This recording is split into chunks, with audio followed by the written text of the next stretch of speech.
I hit it? Hey guys, welcome to the channel. It's me, Colin, Project Constitution. And today I have a wonderful guest with me, Kelvia Campbell. She is the ex Turning Point Action employee that was fired, the only Turning Point Action employee that was fired in that mass wave of firings a while back. But she is going to join me tonight, and we are going to react to Erika's brand new speech that she just gave today at the Turning Point Educators Summit in Illinois. Around near Chicago, Charlie's hometown, and a lot of interesting things she said. She's definitely trying to crowd seed, trying to put information into the crowd that she wants people to believe, and trying to set a narrative basically. But we're going to get into all that. We're going to watch it, and yeah. So how you doing today, Kelvia? Good to see you. I'm doing great. Glad to be here again. Glad to be here. I watched it. I enjoyed it. I think it's one of her best interviews yet. I think they're getting their system down, their equation down. Like I said, maybe they're calibrated. They're almost calibrated to the balance of just enough of this, just enough of an explanation. They definitely been watching Candace. I'll say that. Oh, 100%, 100%. And as much as I don't like Erika, I will say that this speech, this is definitely her best speech by far as like not doing too much weird shit. Like there was still a little bit of weird shit, like eyes and stuff, but for the most part, she acted like a normal human being in this speech. So I will point. That's what I'm saying. She's definitely coming into her character. Yeah. Definitely. Like I said, it's about time, honestly. Yeah. But I thought it was, I don't know about you, but I thought it was very interesting, because a lot of the stuff she said, she was, one of the big takeaways that you and me both talked about is it was everything she said seemed to be very scripted and very intentional. Like, they were intentionally putting this information out in response to something, either in response to the stuff that we've been talking about or to get ahead of a narrative, something they know is coming down the pike. That was something interesting that I had mentioned to you. Like she was planting seeds. Yep. Well, I mean, I don't no spoiler alert, but you know what I'm referring to when I'm talking about, like talking about twisting history a little bit, maybe. And I was like, hey, you're planning. I see what you're doing. You're thinking ahead. She knows it's coming. And man. I like, we'll get, I don't want to spoil it either, but she knows it's coming. The writing's on the wall. You know what she started doing? She's using that tactic where it's like, I'm going to make fun of myself before you make fun of me. You know what I mean? Like self-deprecating humor. She's like, I've done that before. I'm going to make fun of myself before you make fun of me. Honestly, there's nothing wrong with that. It's a good tactic. I mean, that's something I use. Like people, like they call me Cartman. They say I look like Cartman all the time and stuff. I lean into it. I don't care. I made a second channel called Cartman Reacts, and I made a little, my avatar looking like a big fat Cartman dude, with the beanie and shit. Like, I saw that. I lean into it. There's nothing they could say to me that really going to hurt me or get under my skin. I like it. I joke around with it too. I think it's funny. And that's the thing. If you can't let people get to you. You have to you have to just kind of lean into it. You can't take things too seriously. No, you can. And it's kind of like you brought up with the Drewski thing. She was quick to forgive the person who unalived her husband, but Drewski, like, just playing dress up, that's when she got really like pissed. Yeah, definitely. And it's like, we'll get into it more as we go.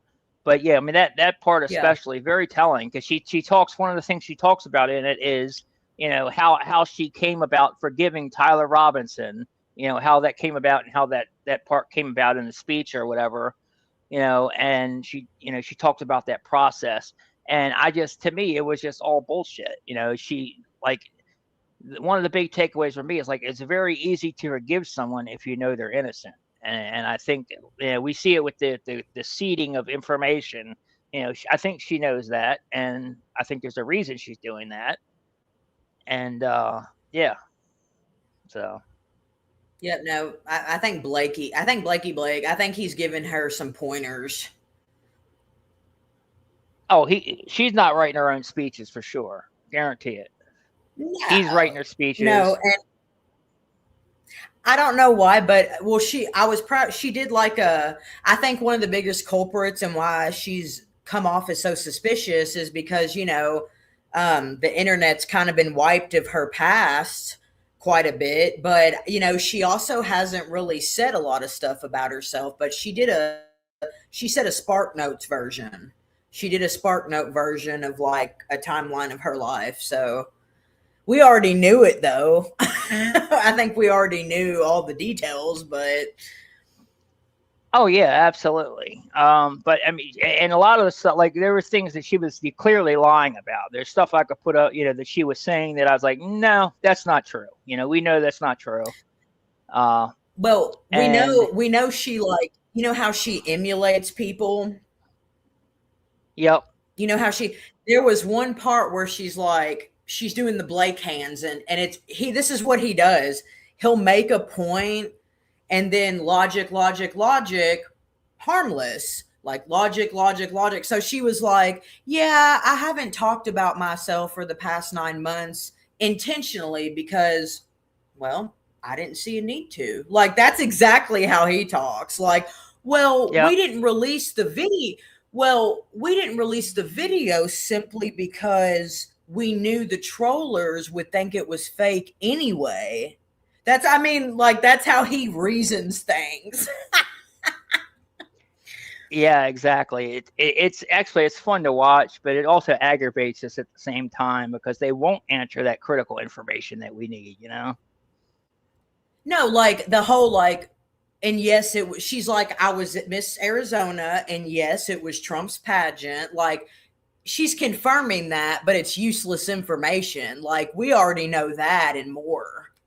She didn't confirm anything important. That's the thing, is she didn't really confirm. Well, I won't say that. There's a couple things that were very important that she did confirm, which kind of raised hair. Not raise hairs. Let me say that. I don't mean that. Take that back. But definitely raised my eyebrows. Like, what? We heard something different. So what's really going on here? Like about Charlie's, about the kids and Charlie's parents. Like, she talked about that at the beginning, and yeah, I was just like, But yeah, so there's I wish she would address, she is going to start talking about herself and and about I really wish she would address the things that we've brought up, the important stuff, not just, random crap that nobody cares about. Like, yes, I was Miss Arizona. Yes, I did go to ASU.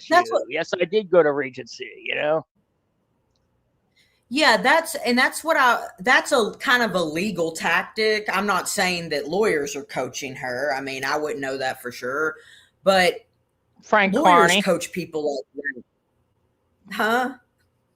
I said, shout out Frank Carney. Shout out to Frank Carney. My favorite. That's my homie.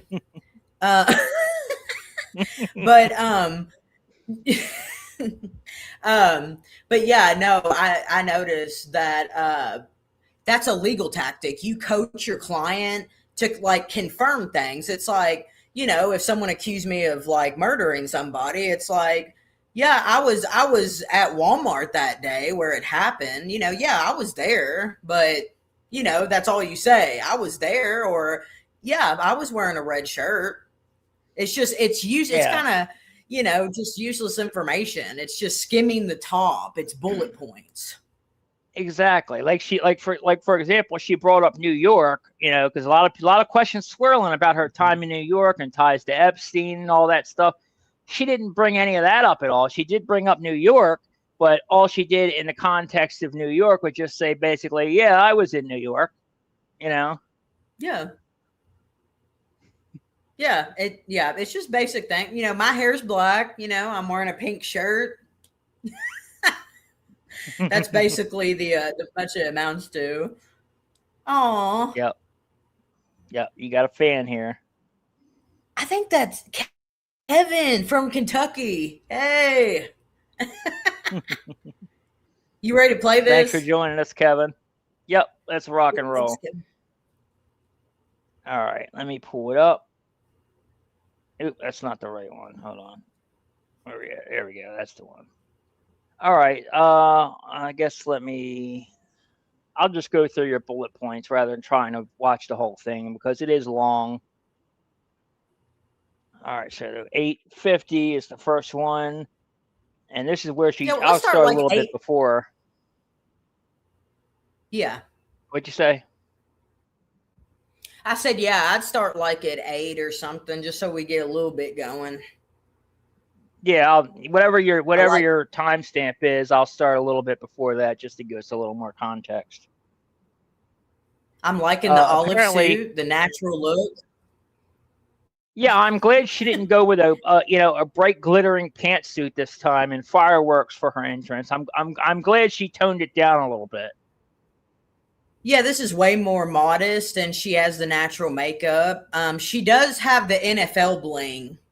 She's got the NFL bling on. But everything, I mean, Yeah, she looks good. She looks good. Her looks is not she what the does. problem is, Colin. No, not at all. Not at all. The looks are not the issue we have. Yeah, that's the least. I mean, yeah, she got looks problems too, but that's the least of the worries for sure. Um. Okay, so this part here, basically, she is talking about one bullet or whatever. So about their Charlie being killed with one bullet. So we're gonna play this and then we're gonna get into it. But there's no blueprint. So I am just relying so heavily on the Lord to just guide me on how to raise my babies through this and just really trusting in that. And it's going to take a village. And I want them to just have prayers for their heart because I don't know how it'll manifest in them when they get older. I do know that they will be walking with the Lord. And I do know that it's the little moments, like a father-daughter dance or like my daughter not being able to have her.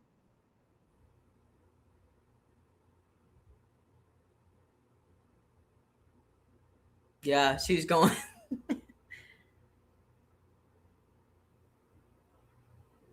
Wait, hold on, I can't hear you.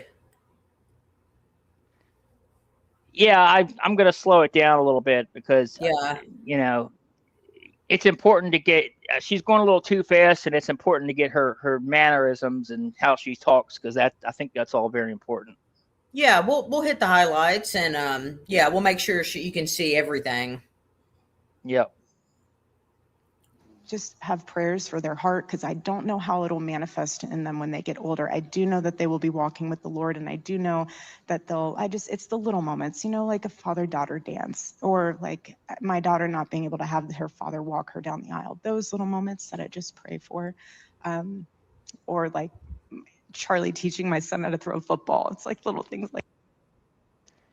Actually, I want to go back a little bit on this because this is actually an important clip. This clip here, it's where she's talking about. Actually, yeah, because this. Let me see if I can find my version of it because because she talks. Yeah, because she talks. This is where she talks about the meeting Charlie's parents and stuff. So this is definitely an important part. Oh, okay. So I'll share my X instead where I cut it. Okay, so let's try that again. Let me full screen. Okay. I'm just sharing it. Yep. Okay, here we go. Chicago will always have a special place in my heart, and you know that. And so I was able to bring the babies with me this trip to see Charlie's parents and his sister and have them play in the front yard. They were actually playing baseball last night in the front yard. It was really sweet. It was really, really sweet. So thank Well, you. you know, I know this area, of course, is so significant for you, for Charlie, growing up in this area. Mm-hmm. But I know you know this, but everyone else may not know this, is that Lincolnshire, which is where we are, was actually the second headquarters of Turning Point. Mm-hmm. So Charlie, many of you have seen the pictures of Charlie with the garage down in Lamont, which has been preserved, by the way, and so you can still go see the garage. I was talking to the man that owns that, and he said that the photocopier is still in there that Charlie used in the phone. And all good startups come from a garage. That's right. Chicago will always have a special place. Okay, so that was the do first you believe one. That? Do you believe that she actually like went over to their house and chummy? Yeah, I don't know. That's the part that confuses me, because we know that, you know, their relationship has been on the rocks. You know, there's definitely a rift between Charlie's parents and Erika. Mm-hmm. I mean, and that's a fact. That's not any of us just thinking that. We know that for a fact, because Charlie's parents actually challenged Erika within a couple days after Charlie's death. She filed to trademark Charlie Kirk's name and likeness, you know, that way she can grift off of it some more. And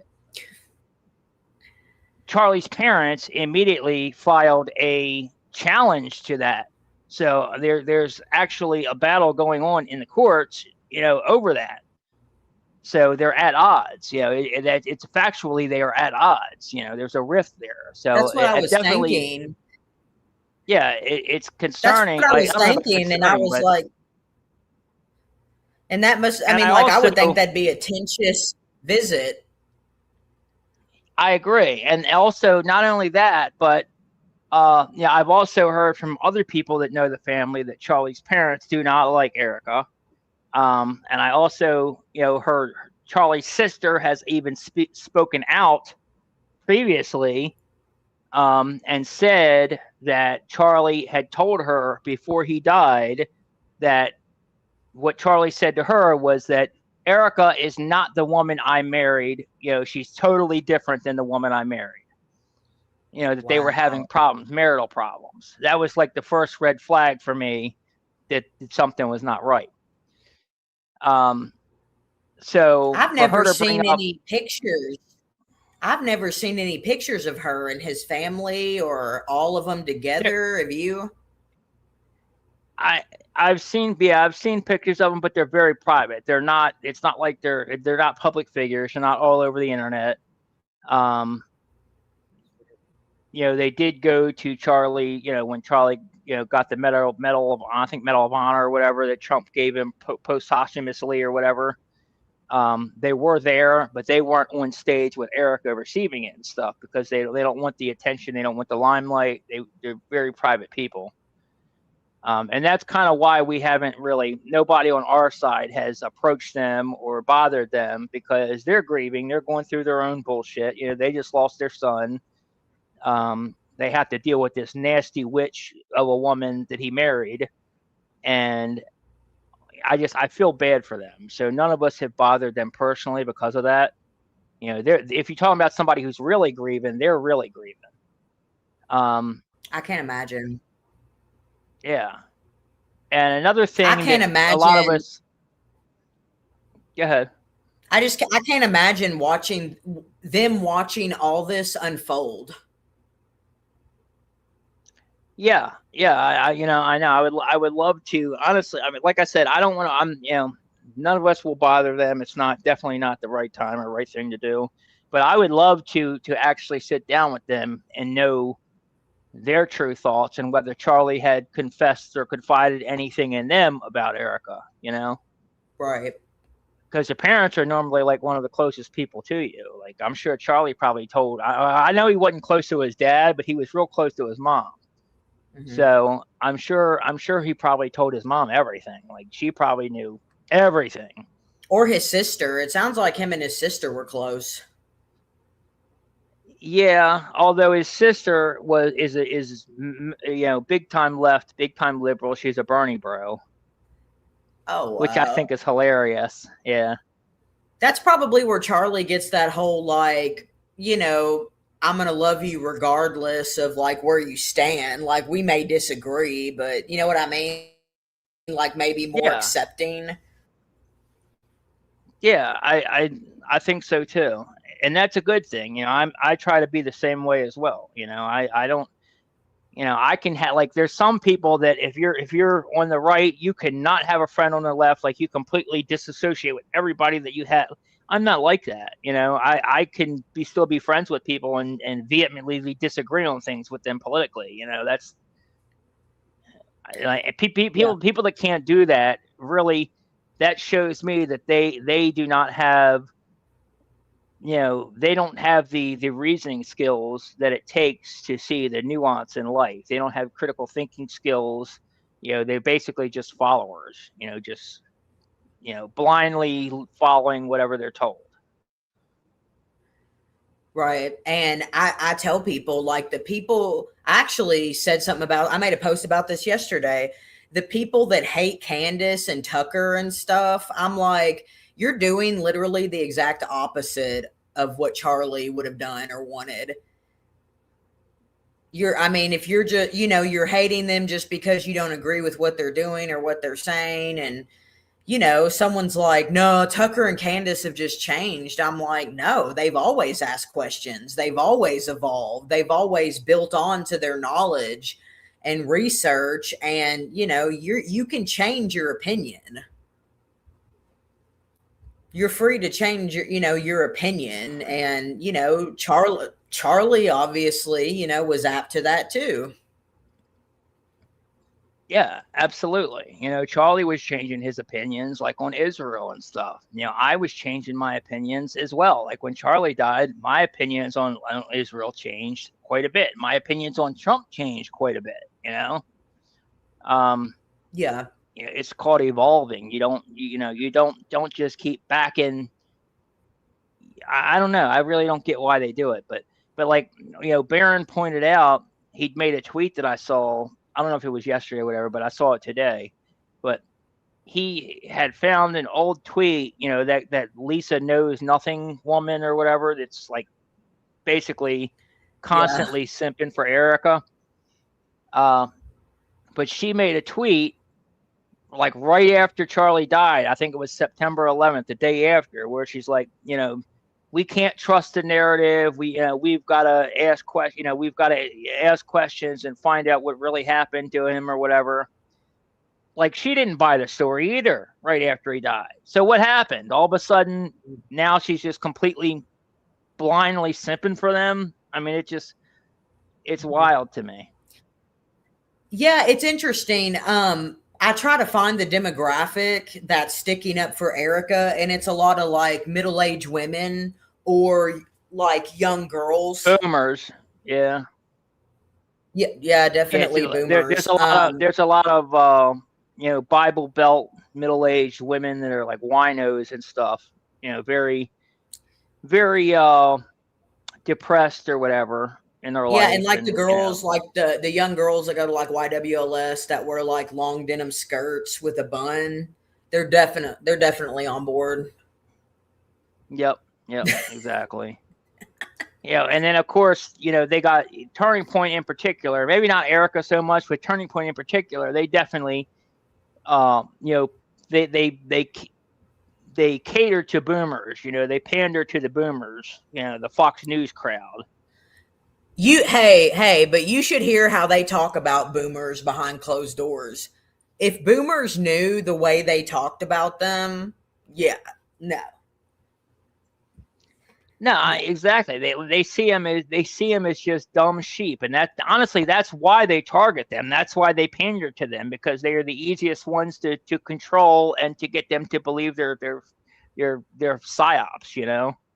Yeah, I remember before I left Turning Point Action, they started the Classic Americans Coalition, and that's for boomers.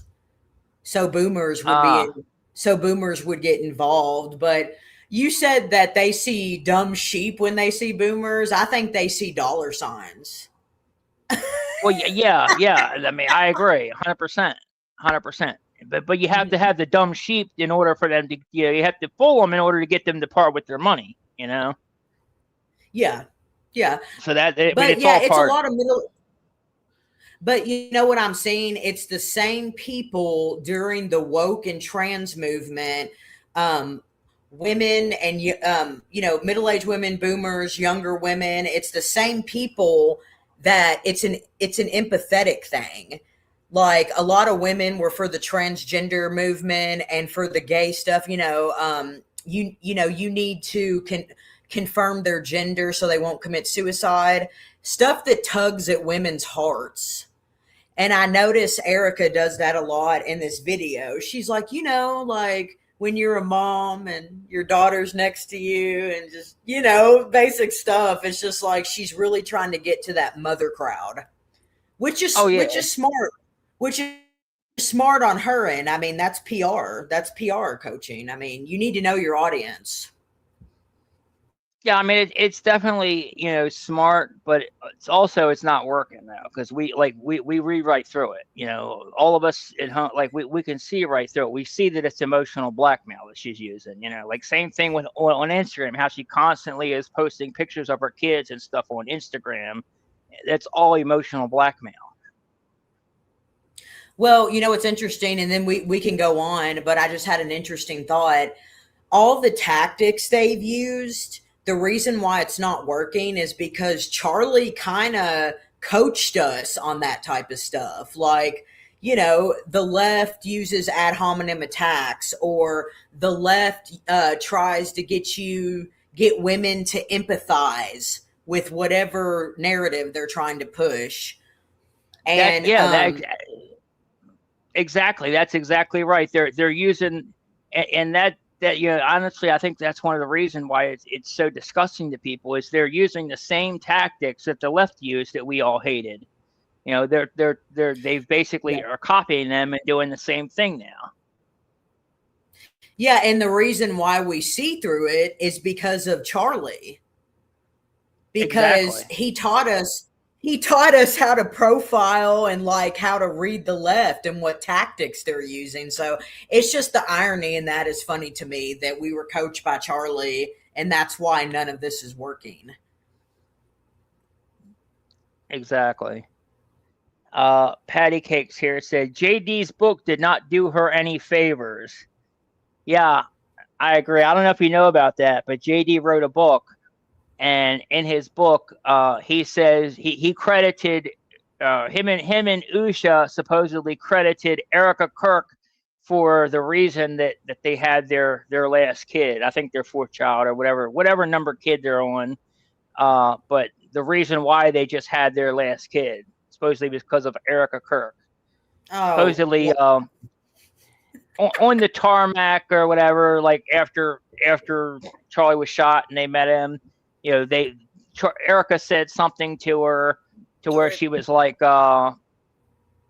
Erika said like, oh, I wish I had more than 2 kids with Charlie or something.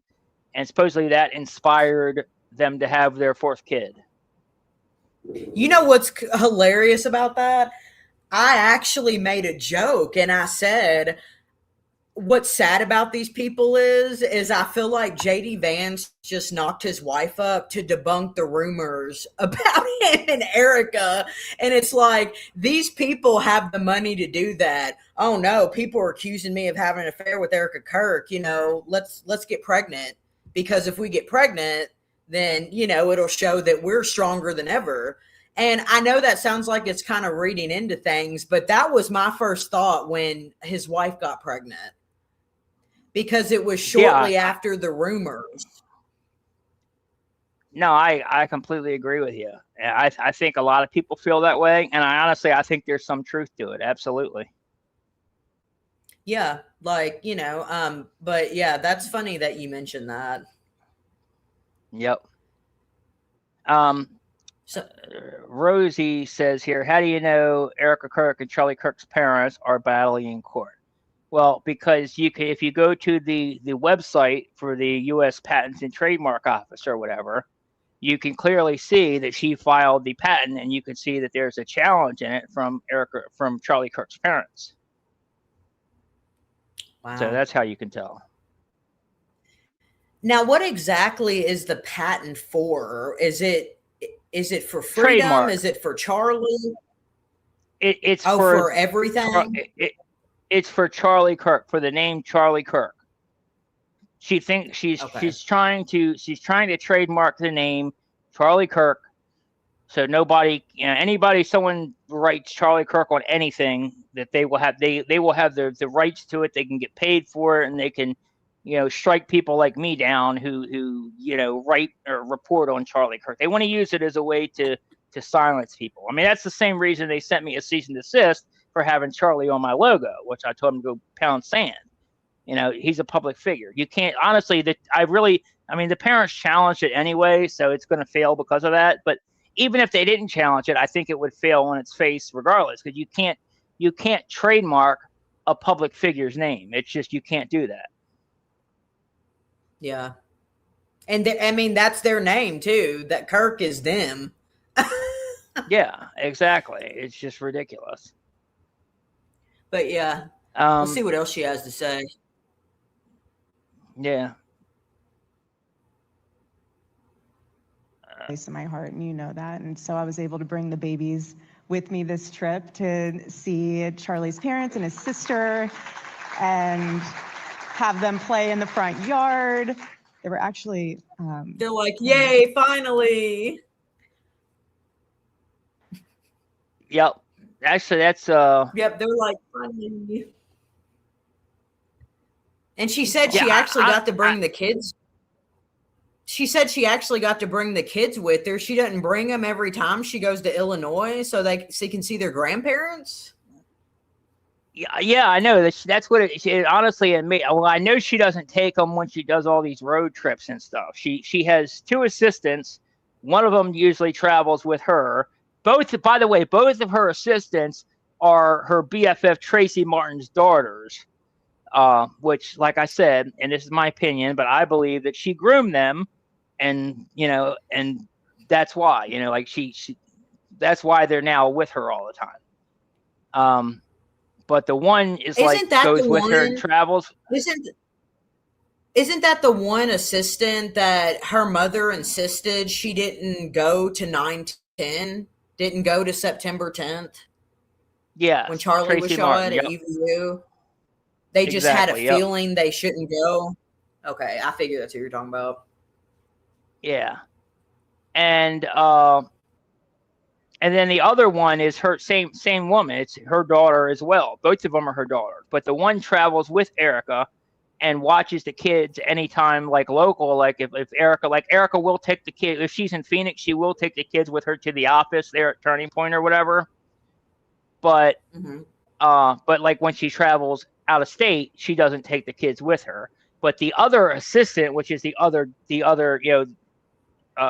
Tracy Martin, she actually spilled the beans on a podcast a couple of weeks ago. And one of the things she said on that podcast was that both her daughters are Erika's assistant, like I just said, and they are the ones that are raising Charlie's kids, her and Charlie's kids.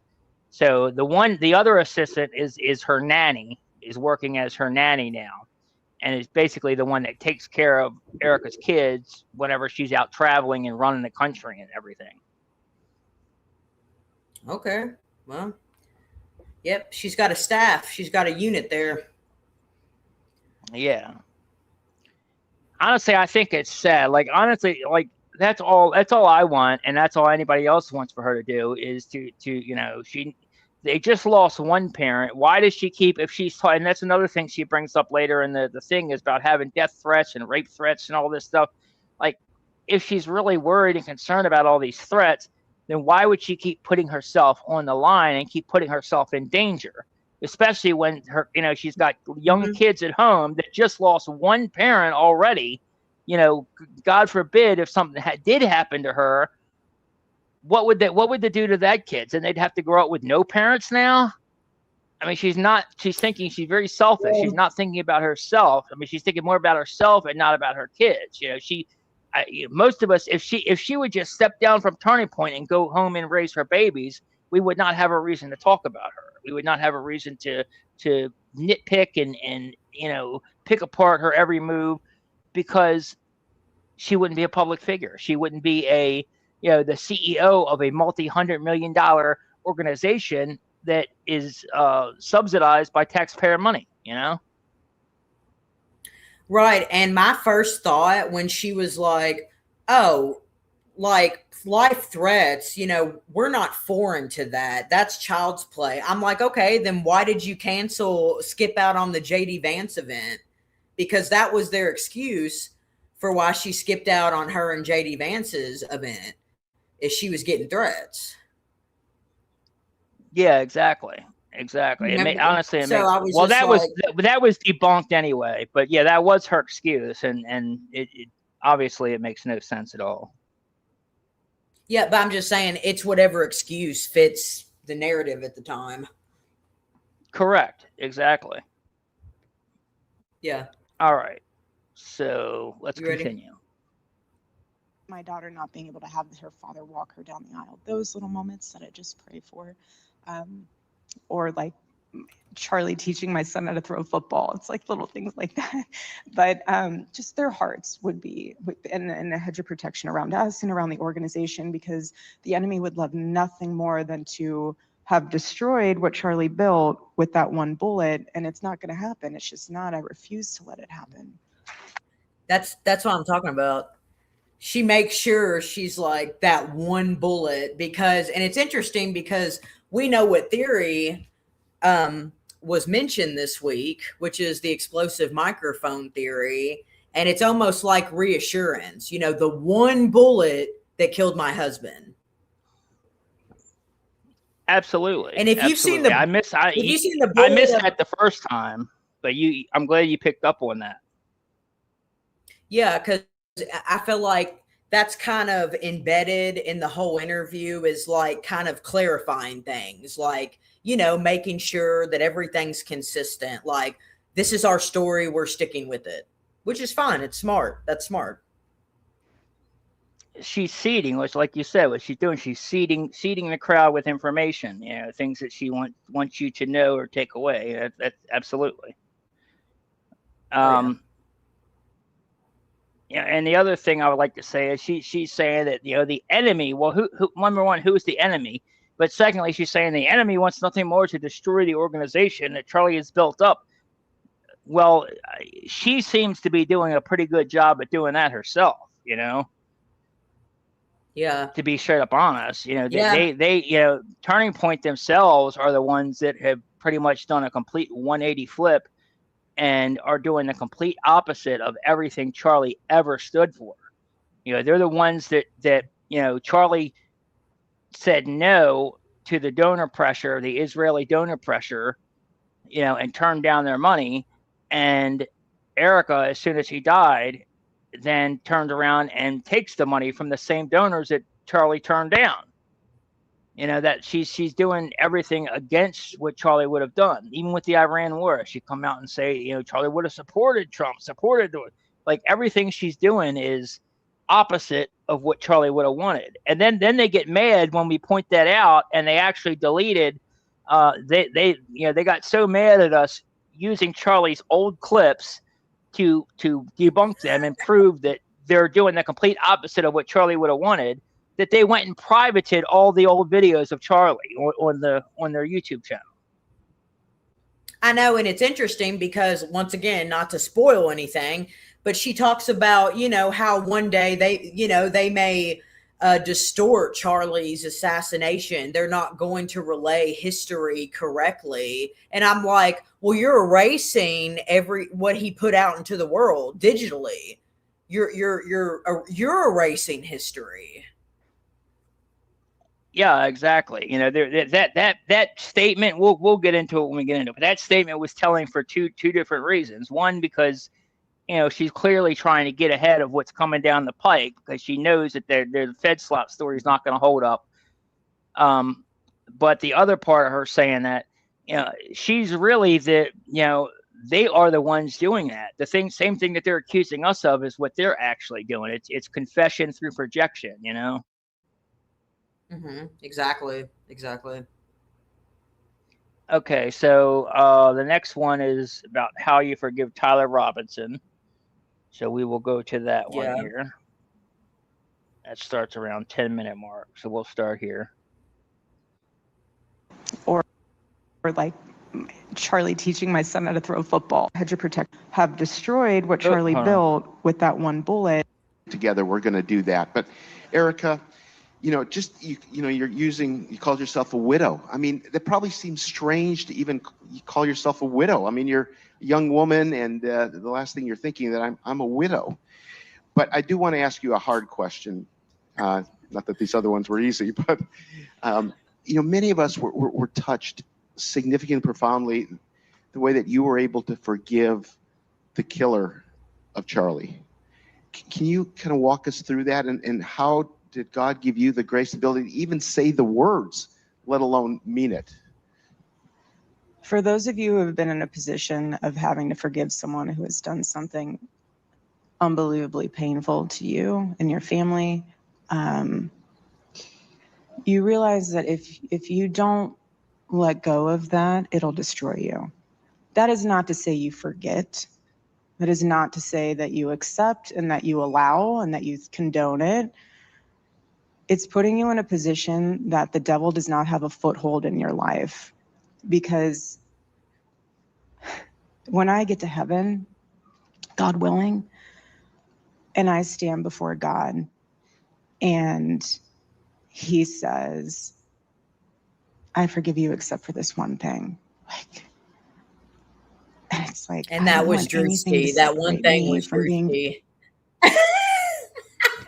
Yep, exactly. That one thing. That one thing was Drew. She said, "There's that one thing I can forgive." I can forgive Tyler Robinson, the shooter who killed my husband, but Drewski's comedy strip, no. Yeah, and that's the thing is, she can forgive real quickly. She could forgive this guy that she says murdered her, Charlie or whatever. But she can't forgive, and she holds on to this anger for Candace Owens, for Drewski, for people like myself, anybody asking questions and stuff. And it really, like, why? Like, I don't, how can you forgive one and not the other? And that leads me to what the only reason that she can forgive Tyler so easy is because she knows he's innocent. She knows that it's very easy to forgive somebody that didn't do anything to you. It's just like Candace said on the show the Yeah. other day. But if you asked Blake or Andrew why they hate on you and Candace, they'd be like, because they attack Erika on a daily basis. That's what they would say, something like that. We can't forgive when you keep attacking us every day. That's exactly what they would say. Yeah, and my response to that is, if you're saying attacking is just calling you out on the things you're doing wrong, whatever, because I mean And I don't think anything I that agree. Candace is saying, I'm saying we're go ahead. Yeah, I was going to say, I don't agree with the host necessarily either. He's kind of trying to placate and be like, you don't want to be called a widow. Who wants to be called a widow? That's not cool and hip. It's like, you're a widow. It's not like this isn't a trend. Being a widow doesn't trend out. It's just, it is. And, it's something that unfortunately in the cycle of life you experience, but he acted like, you're still young. You need to move on and, live you're a bachelorette now, live the high life. And I don't know if I agree with that. Yeah, no, I agree with you. Yeah. The other thing is, I think we might have missed a section here.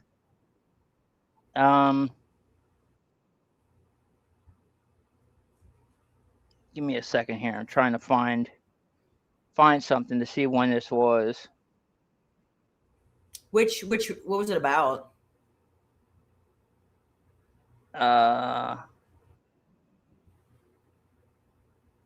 One second, I'm trying to find it. Says she focus on building. Um, not that one. It was where she researched other widows.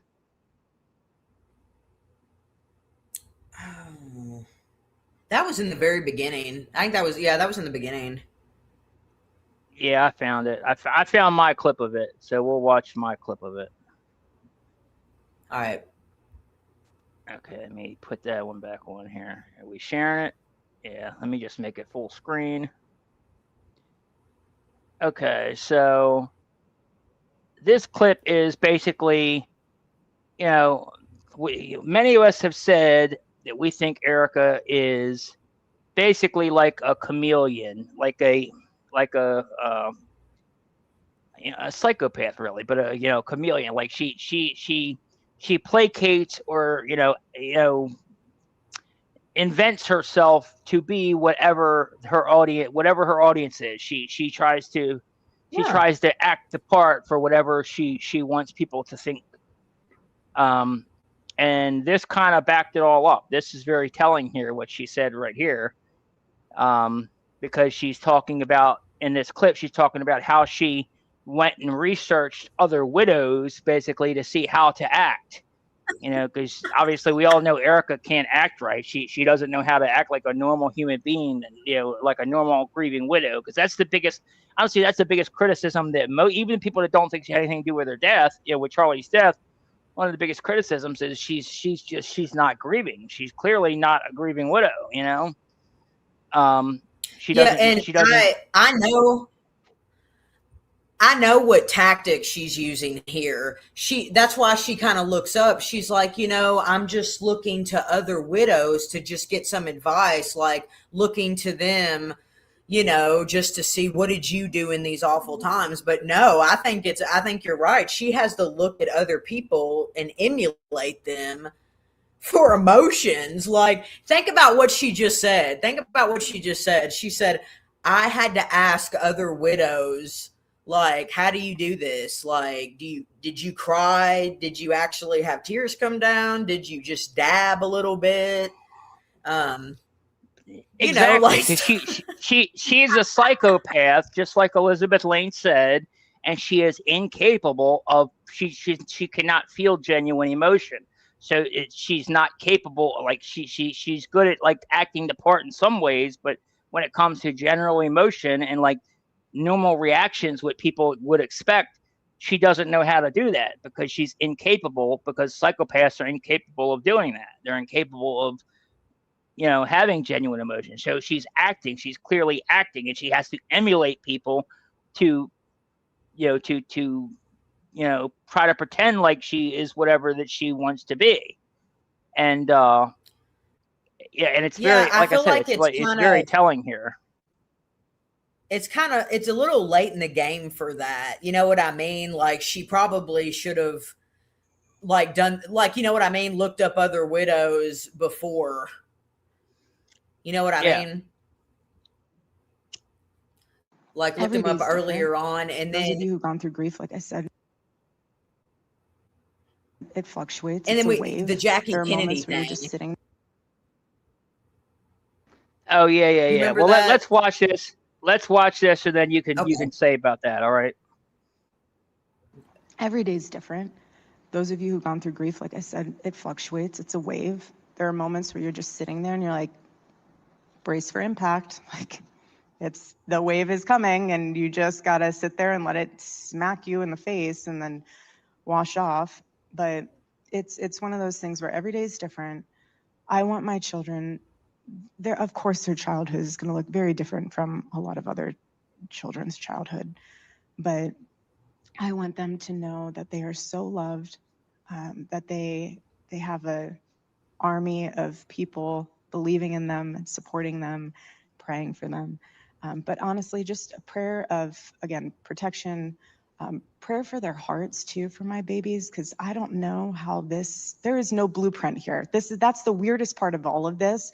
I have tried to look at other widows that have been semi in the similar situation, which is it's very different at the same time because now we have social media and all this other crazy stuff out there. But there's no blueprint. So I am just relying so heavily on the Lord to just guide me on how to raise my babies through this and just really trusting in that. And it's going to take a village, and I want them to just have prayers for their heart because I don't know how it'll manifest in them when they get older. I do know that they will be walking with the Lord, and I do know that it's the little moments, like a father-daughter dance, or like my daughter not being able to have her father walk her down the aisle. Those little moments that I just pray for. Or like Charlie teaching my son how to throw a football. It's like little things. Okay. So yeah, so clearly she admits what we've all, she pretty much admit to what we've all been talking about, that she's incapable of real emotion. She has to look to other widows to see how to act, to how to portray real emotion. And honestly, that admits that she's not grieving.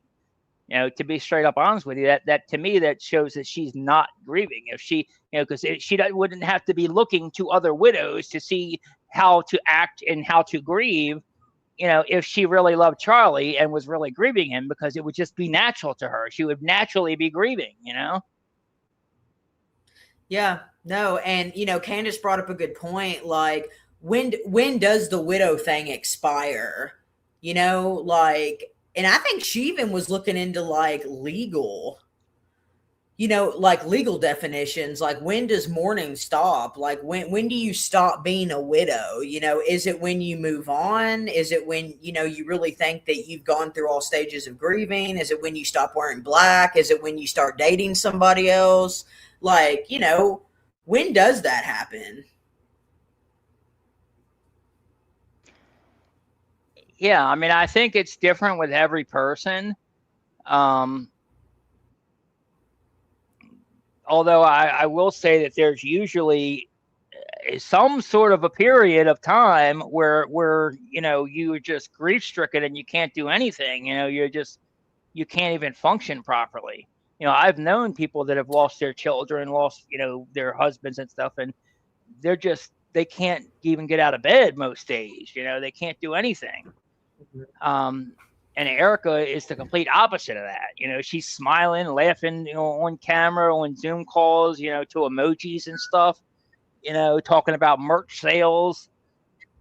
That, she's, there was no grieving process there at all. No, when Candace had that interview with Anna Kasparian, Anna Kasparian's a strong voice in politics. She has no children whatsoever. But she said if anything happened to her husband, she would go MIA for a few years. Or she said that she would not come out and publicly speak for a long time. Yeah, exactly. And I don't think Candace would either. No. I mean, Candace said she laid in bed. She said she couldn't even get out of bed after Charlie died. And she said she actually felt like a bad mother because she couldn't get out of bed hardly. And that's kind of the reaction I was expecting out of Erika. Yeah, exactly. And and we didn't get it. And that's honestly, that was one of the first things to people that made a lot of people think that something was not right, I mean, we knew. I'll put it this way: we knew because of the 30-16. We knew that was not right off the bat. We knew that was complete bull crap. There's no way it would have took his head off. So we knew right away that the government was lying to us.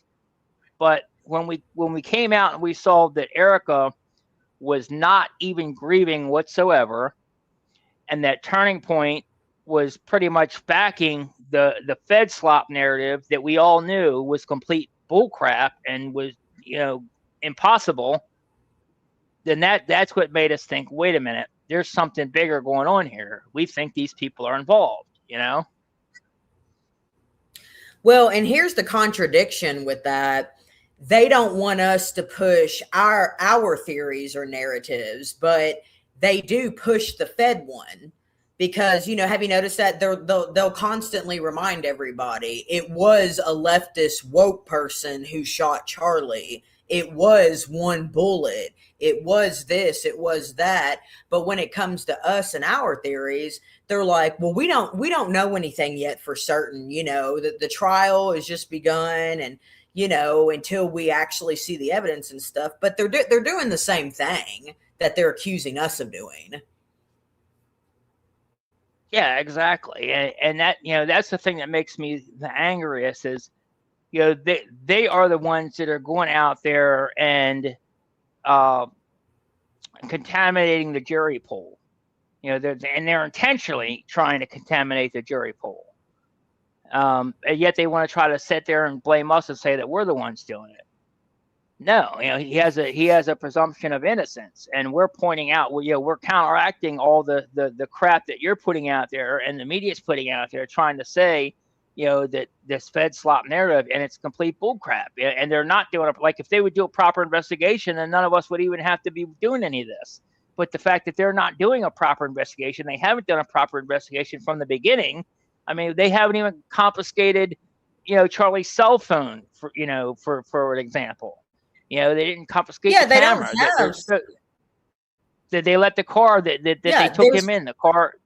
They sold it and let it go. They didn't. It's just everything that they've cut up all the grass and replaced it with pavers. Days after Charlie's, everything they've done has been covering it up instead of actually doing an actual investigation. Yeah, I basically talked about that with someone yesterday. I'm like, everything's contaminated. It's blotched. The evidence is either hidden, contaminated, blotched, or they're not even looking into it. You know what I mean? Like the crime why does scene Turning was Point have the microphone still? Yeah, and then the necklace. I'm actually wearing a St. Michael necklace, but the necklace. Yeah, why does she still have the necklace? Why does she still have his cell phone? Why does she still have Charlie's shirt? Why does she still have the microphone? Why aren't they in evidence? Yeah, I don't understand, But I'll tell you one thing, if the jury pool's boomers, we're screwed. Yeah, I know. And that's what they're hoping for, That's why they're constantly pandering to them. That's why they're going, they got the, that's why we just saw the hearing, the Tyler Robinson hearing, I think last week, where they were trying to hold the prosecution, in contempt for violating the gag order by going on Fox News and stuff, and trying to contaminate the jury pool, saying he's guilty and stuff. So.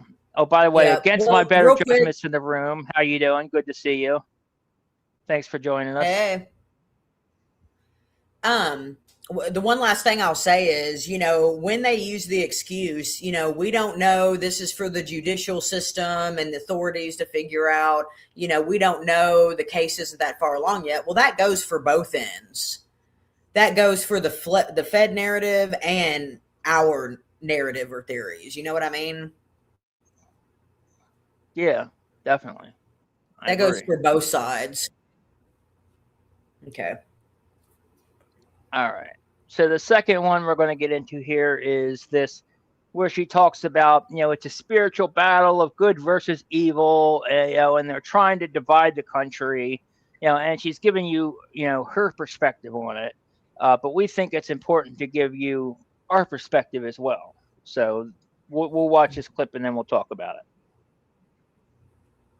And again, it wasn't scripted.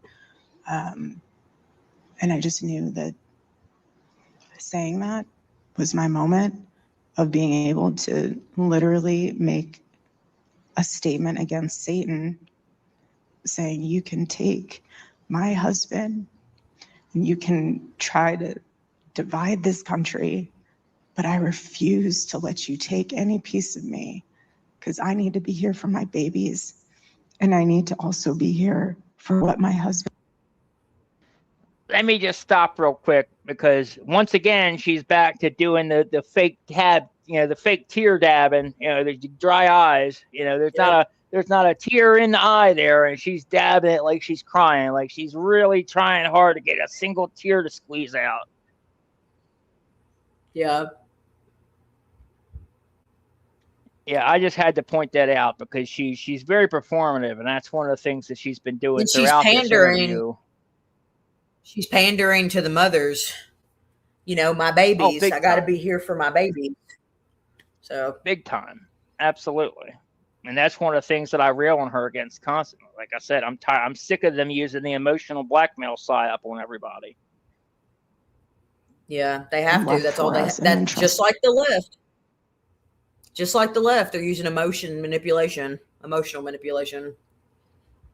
Exactly. And that's what got us into this mess in the first place in this country. And that's why a lot of us are fed up with it. You know, we're tired of being lied to. We're tired of people trying to throw psyops on us and fool us and, you know, use emotional blackmail and stuff. We're done with it. We're done with it. We want the truth. We want to fix this country, and we're tired of these people, man. Yep, exactly. Did to us.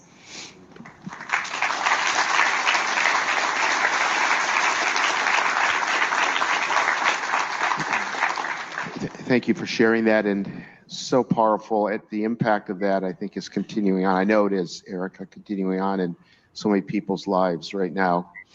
Well, let me flip the page just ever so slightly. So now you're the CEO of Turning Point USA. That happened literally overnight. I mean, there was a board process that completely affirmed your role as the next CEO of Turning Point USA, but this is not like a mom and pop grocery store.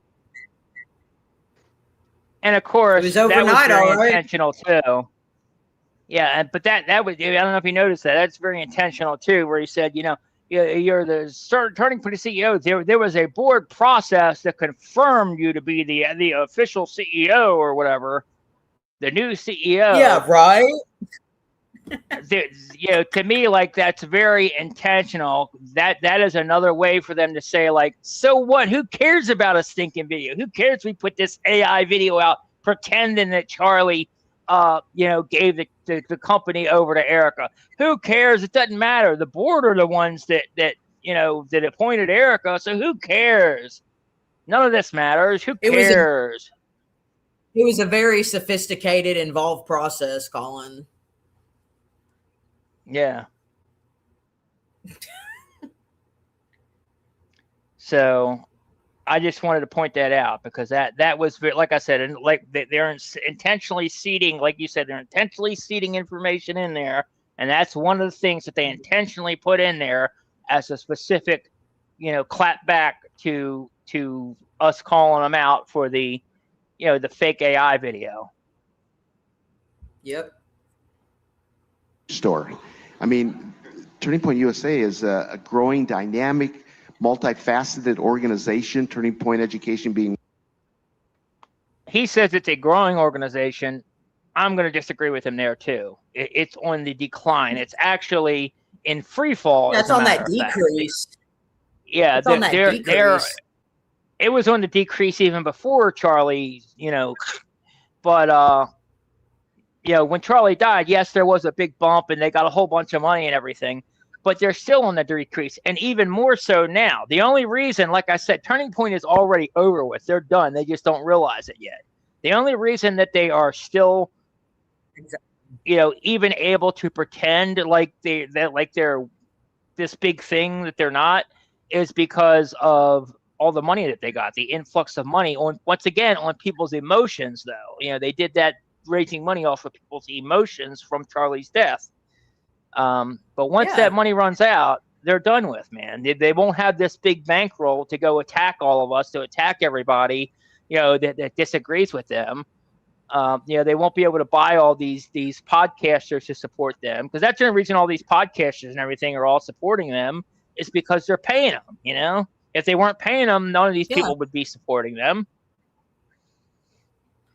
No, and I'm really glad that you're saying this. I don't hear many people say it, but, you know, a lot of people use that as a defense. They're just like, Turning Point's doing fine.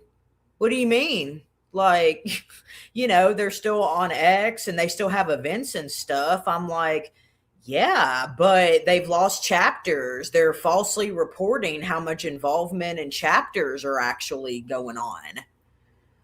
Yeah, exactly. They're faking chapters like Z and the Unfuck America people pointed out.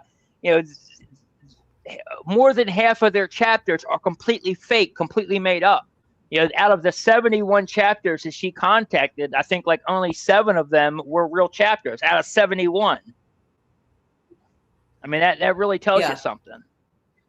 You know, and then on Well, it's top like of that, yeah. you know, even their events, when you go to, like, when we see to their events, they're empty. Nobody's going to these events. They have to, what they do is they have to, matter of fact, they started something new. You know, I don't know if I think I might have asked you when I interviewed last time, but if not, or well, you can say it again. But I know they started something new with these hype squads where they started hiring these kids.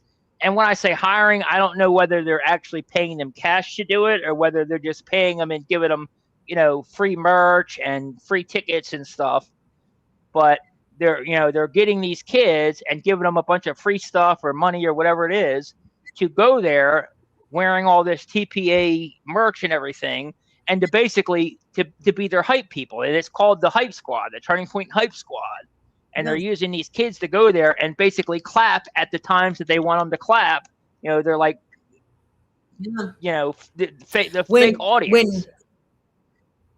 When Erika started this interview, you heard her address the crowd, and she made sure to mention it. She was like, "Oh wow, look at this turnout! I'm so proud of you all." And there, everybody, you can hear the crowd. They're like, "Yeah,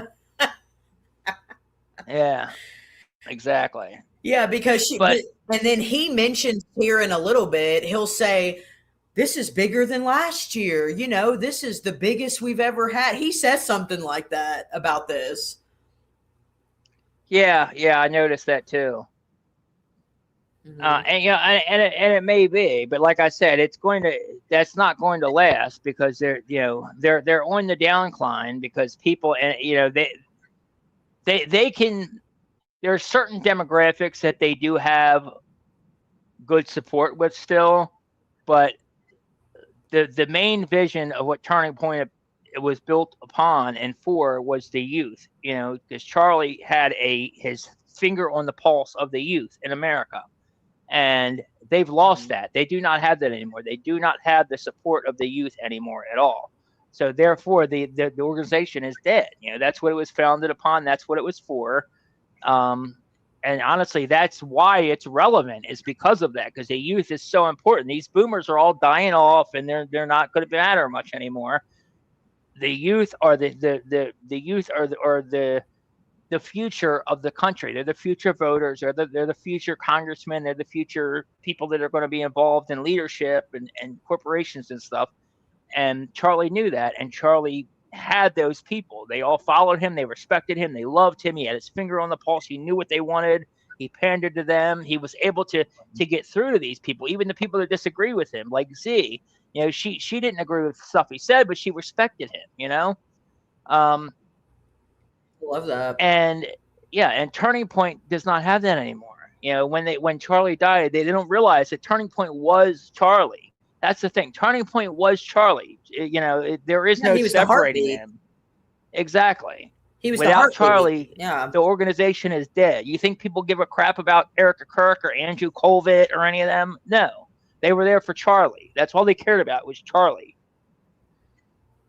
Yeah, and this woman was arguing with me the other day, and she was like, you don't think maybe, you think the organization has to like stick with everything Charlie believed and, everything like he did? I was like, I mean, yeah, I think they should at least, model and go by his principles. She's like, maybe the organization is about she's like, maybe the organization's about something bigger. And I'm like, it is God. That's what he believed in. Yeah, exactly. But the God. Thing is, that's pretty big. Even that pisses people off though, because they're bastardizing the Bible. They're not telling the Bible the true way. And I'm not a big Bible thumper or whatever, but they're not. They are. They're basically using the Bible to push a false narrative. They're using the Bible to push this false narrative about Israel to force Israel down people's throats, and they're also using the Bible to demonize people like Candace Owens, Baron Coleman, myself. And people don't like that. That's, they see right through it. That's not Christian like. That's not what God would have wanted. That's not what Charlie would have wanted. No. And I wasn't going to say anything, but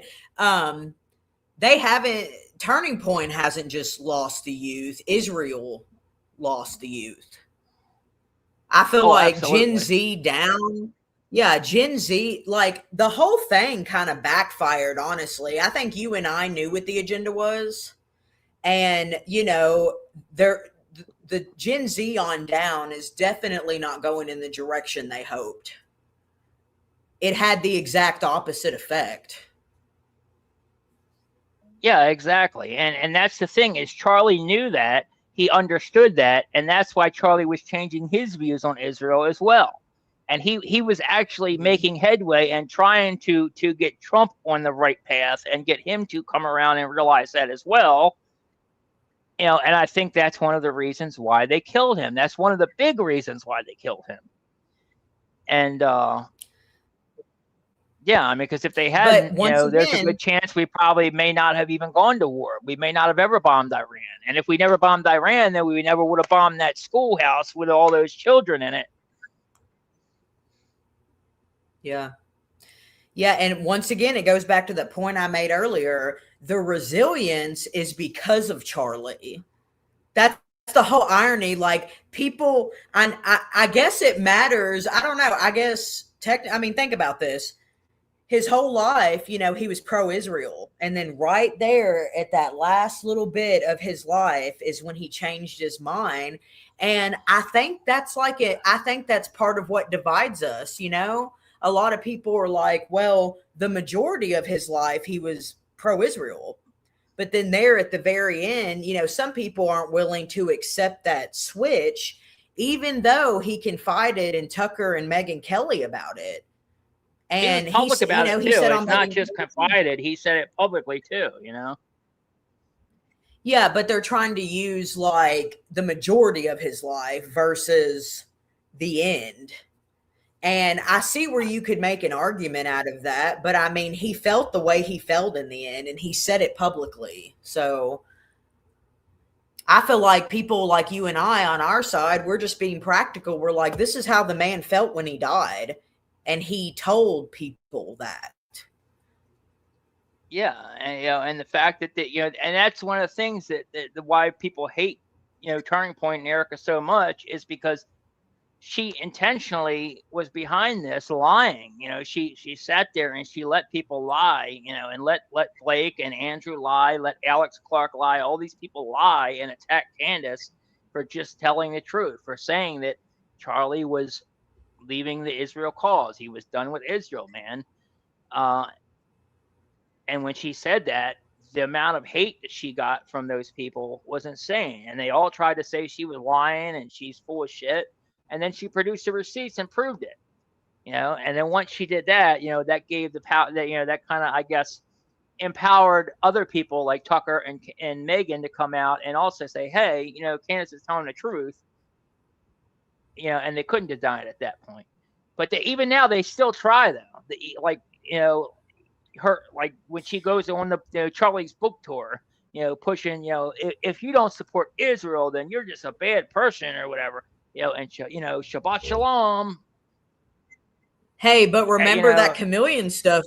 Remember that chameleon stuff you were talking about? Tucker said that she was super anti-Israel when he had dinner with him. It's that chameleon thing. But hey, once again, Colin, once again, I think that dinner they had with Tucker where she was being very anti-Israel, I think that was thinking ahead. I think that was planting seeds again. What do you think?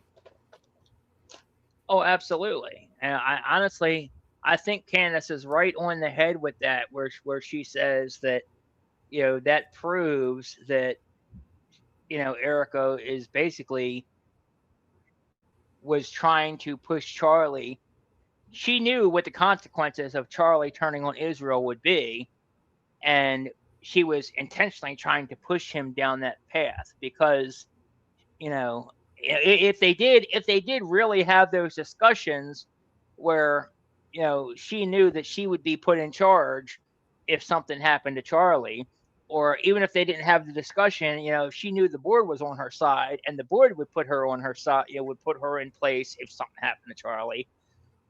She's always been, that's one of the things with her, she's always used relationships as a ladder. She's always been a social climber, using relationships to socially climb. What can Hey, I'm having which your voice sounds messed up on my end. Are you there? Yeah. I think you're froze. Am I? Let me check.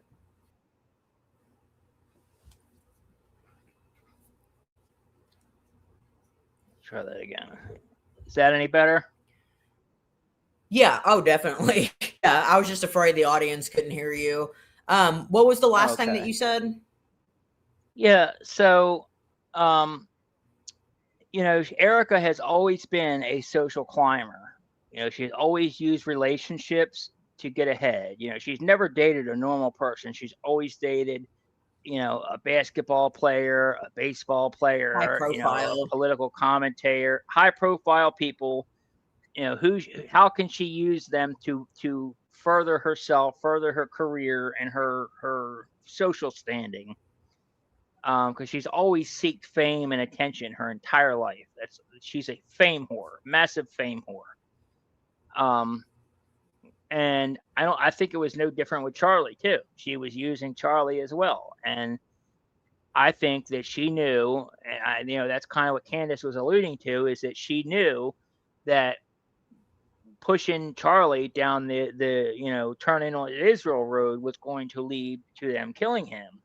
And if that happened, then that would put her in control of the company and make her the most important person in the movement, in the conservative movement. And she wanted that. She was like foaming at the mouth for that. And I think that's why, yeah, and she was lying. I feel like this is kind of her, I don't know if I would say last chance, but maybe a Hail Mary. Like this is did you see what she said? Charlie's Angels. Yep. She is really stupid. Good to see you, by the way. Thank you. That's one of the people who helped me with research. And also Skarika's in here. Good to see you. Yeah. If you guys if you haven't checked her out, she has a YouTube channel and also an X, but go check her out. She does some really great impressions of Erika. She does these skits. They're amazing, funny as hell. Great person too. I love her, so go check her out. But yeah, I feel like she was this is one of her last shots at being a high profile person. Like I said, she has the glitz and glamour and the look, but she doesn't have the substance. She doesn't have that, like, she's not captivating like Charlie was. And I think a lot of people think it's unfair that we compare her to Charlie, because Charlie was just such a juggernaut. He was just he was just there really is nobody that can compare to Charlie, but at the same time, she doesn't have any personality herself. All her personality is basically emulating other people. Yeah, and it's interesting because she seems like one of those people that thought she could just ride like on the coattails of her beauty, but because she tried starring in a movie, she tried pageants, she tried, what else did she do? Well, she said real estate. Mm-hmm. It's just she's tried all these different avenues, and it just hasn't seemed to work out. No, and even her entrepreneur, she wants to act like she was just big successful entrepreneur before Charlie. She wasn't. She sold a couple handbags on Etsy, basically. She wasn't any big. she acted like she was just some big deal, and she wasn't. Like nobody even knew who the hell she was, you know? Yeah, and I mean, unless she's like this secret genius who's just kind of putting this front up, I mean, yeah, no. I think it's more lack of personality than it is like lack of intelligence, but you know what I mean? Yeah, yeah, definitely. I mean, she's definitely an intelligent person because she has to be able to, you know, use them in, you know, manipulation and emotional blackmail techniques. Um, you know, and also to even be able to fool Charlie into thinking, you know, to fall in love with him. You know, she has to have some kind of intelligence.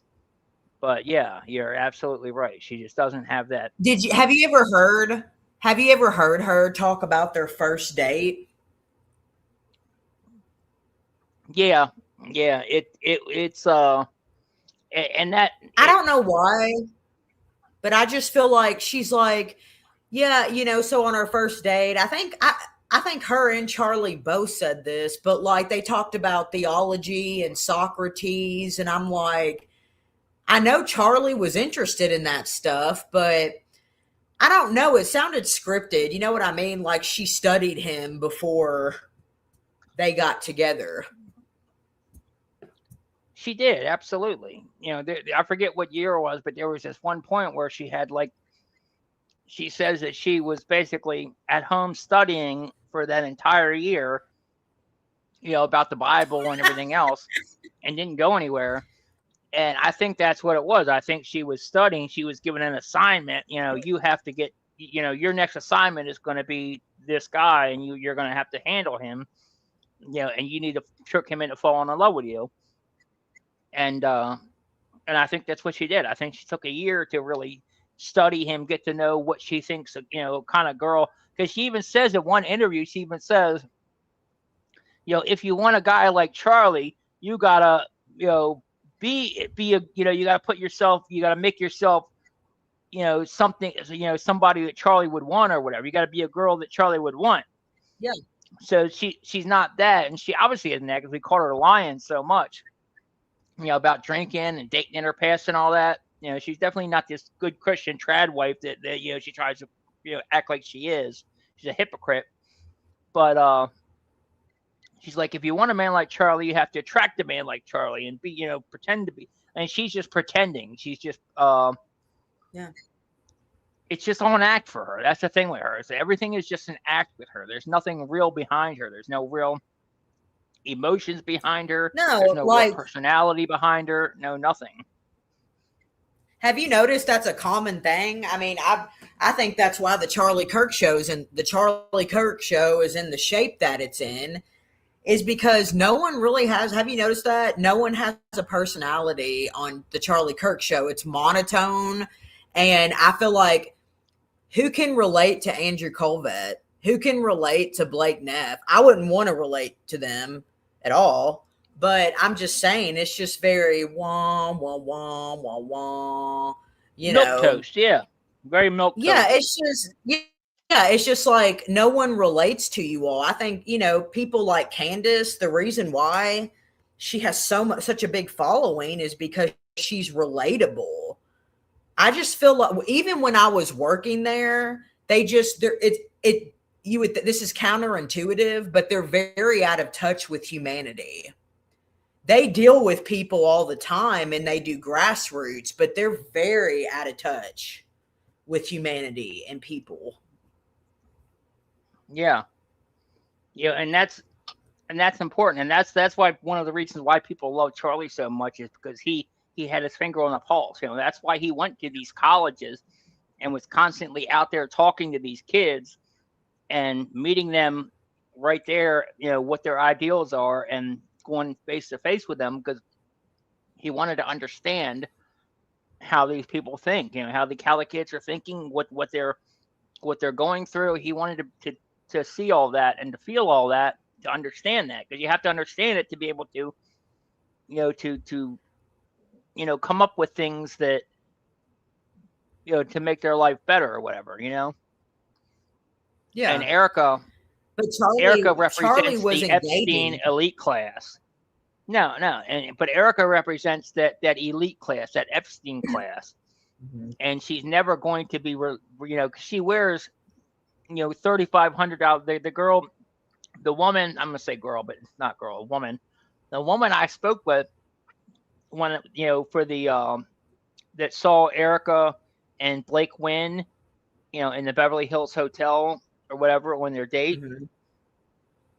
She sent me a whole bunch of pictures of Erika, of things that she was wearing or whatever, different clothing from various pictures. And Erika's wearing, like, everything she's wearing is super high designer, super high end. She's wearing $3,500 tennis shoes, a $6,500 blouse. She's super high maintenance designer, elite class. She doesn't relate to normal people who are struggling day to day. She doesn't relate to broke ass college kids, that don't even have enough money to put, a couple dollars worth of gas in their gas tank, Yeah, no, I agree with you, but that glitz and glamour also attracts young girls, though. It's kind of like the Instagram model. You know what I mean? And honestly, it's a bad thing to do. Honestly, I see that just almost not quite as bad, but almost as destructive as like these OnlyFans models. You're trying to influence these young girls and teach them to be something that is super superficial. Superficial. You're trying to teach these girls to be superficial, only care about money, only care about living the high life, not care about what really matters, which is love, family, children, relationships. Yeah, well, ethic, and think about this. Think about this. She's telling all these girls to have babies as young as you can and have kids, and it's like, these people don't have nannies. These people don't have assistants that, oh, I'm going to fly to Vegas to hang out with Blake Wynn. Can you watch my kids until tomorrow morning? Like, you know what I mean? Like, not everybody has that accessibility. And I have a theory.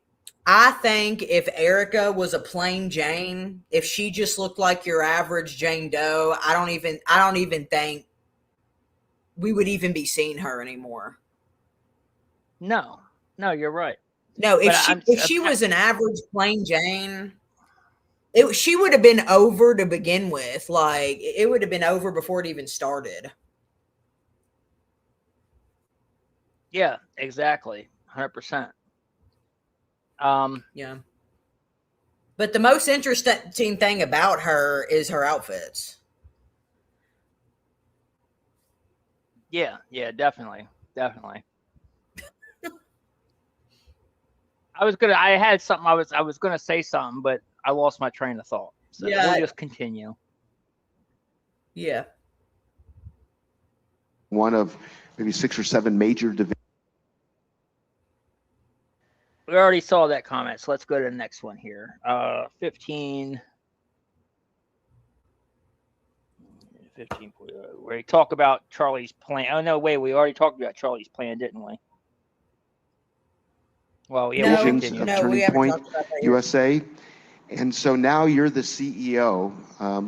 What has been some of the challenges, but also some of the blessings of stepping into that role, a role that you had not anticipated that was going to happen like that? Let me pull the curtain back just a little bit for you guys, because I think a lot of people have some misunderstanding is not the right word, but I think it's just helpful to clarify a few things here. Those of you who have spouses that you have watched build a company, an organization, a startup, that you've been alongside them for that, you see the inner workings of things. You see how much they pour their heart and their soul into something. You see the decisions. You become their confidant. You become their vault. You become their sounding board. And so as time went on, being with Charlie, there was no daylight between us. So him and I were always in lockstep. And which is interesting, because me along with many other people, I couldn't have even told you what she looked like until a year ago. My first year that I worked at Turning Point, I didn't even see her. Yeah, and that actually is very interesting because I don't think she got involved with the company. Yeah, maybe I'm wrong, but that kind of tells me what you just said. What you just said. I mean, I was on the. I don't know. One time, Candace said an insider, and Candace said one of the insiders at TPUSA said, Erika doesn't know us. She doesn't know our names. Like, she barely comes around, barely talks to any of us. And Erika's saying the opposite here in a minute. Yeah, and she, obviously she's a liar. She's a known liar. She's a pathological liar. We've caught her lying so many times. So you really can't take anything she says at face value to begin with. So most likely she is what lying. She's doing. But what she's doing. Sorry. What I was gonna say is what you said though about her not coming around till like a year before or whatever, Charlie's death. That's kind of intentional as well, I think. I think that, like I said, it was planned. Mm-hmm. They planned this. She was involved in it. She had foreknowledge. She knew what was going to happen. And I think that, like I said, she was placed around along with Tyler and Andrew, and they were all placed around her. She was the last puzzle piece to be put in. And once they realized that they couldn't control him anymore, that's when they activated her. And that's when she started to become more active, involved in Turning Point. That way she would be able to seamlessly take over, or what she thought anyway would be a seamless takeover. Yeah, but, that's what I was going to say. To it. That's what she's doing here. So she's working up to that point. So right now she's saying, me and Charlie were side by side. I mean, there wasn't daylight between us because we were basically on top of each other. So wherever he went, I went. And then that's where she goes to, it wasn't a learning curve. When she took over as CEO, she's like, it wasn't but a thing. It wasn't a learning curve because she's implying she already knew what to do. She already assumed the role. She already knew the role. But we know how much but then once again, in the beginning, the excuse was, well, my goodness, she's never been a CEO before. She just stepped in, she's got to fill some big shoes. So once again, whatever excuse fits at the time. You're exactly right. 100%. But that's what she's doing right now. So she's saying she already knew how to do a lot of the role because she was with Charlie a lot. So. Yeah. And that also, I think that also is backed up by, when Trump called her after Charlie's death and was like, how much do you know? Remember how she said on Mick? Well, Andrew said it first, and then she repeated it on Mick and Kelly. And when somebody important called, and it was like, how much do you know? And she's like, I know everything. Clearly, you didn't. Yeah, exactly. Just like anyone else. I mean, we had a emergency plan, which obviously we never thought would have to be executed on, but it's one of those things where we obviously have had the conversation of, God forbid, if something happens to you or myself, what's the plan? We were not foreign to death threats, or I personally got rape threats. We have kidnapping threats. Like, it's not something that's foreign to us. So it was a conversation that needed to be had. And of course it's uncomfortable, but life is life. Life is short. It's good to know that you have a plan. So all along.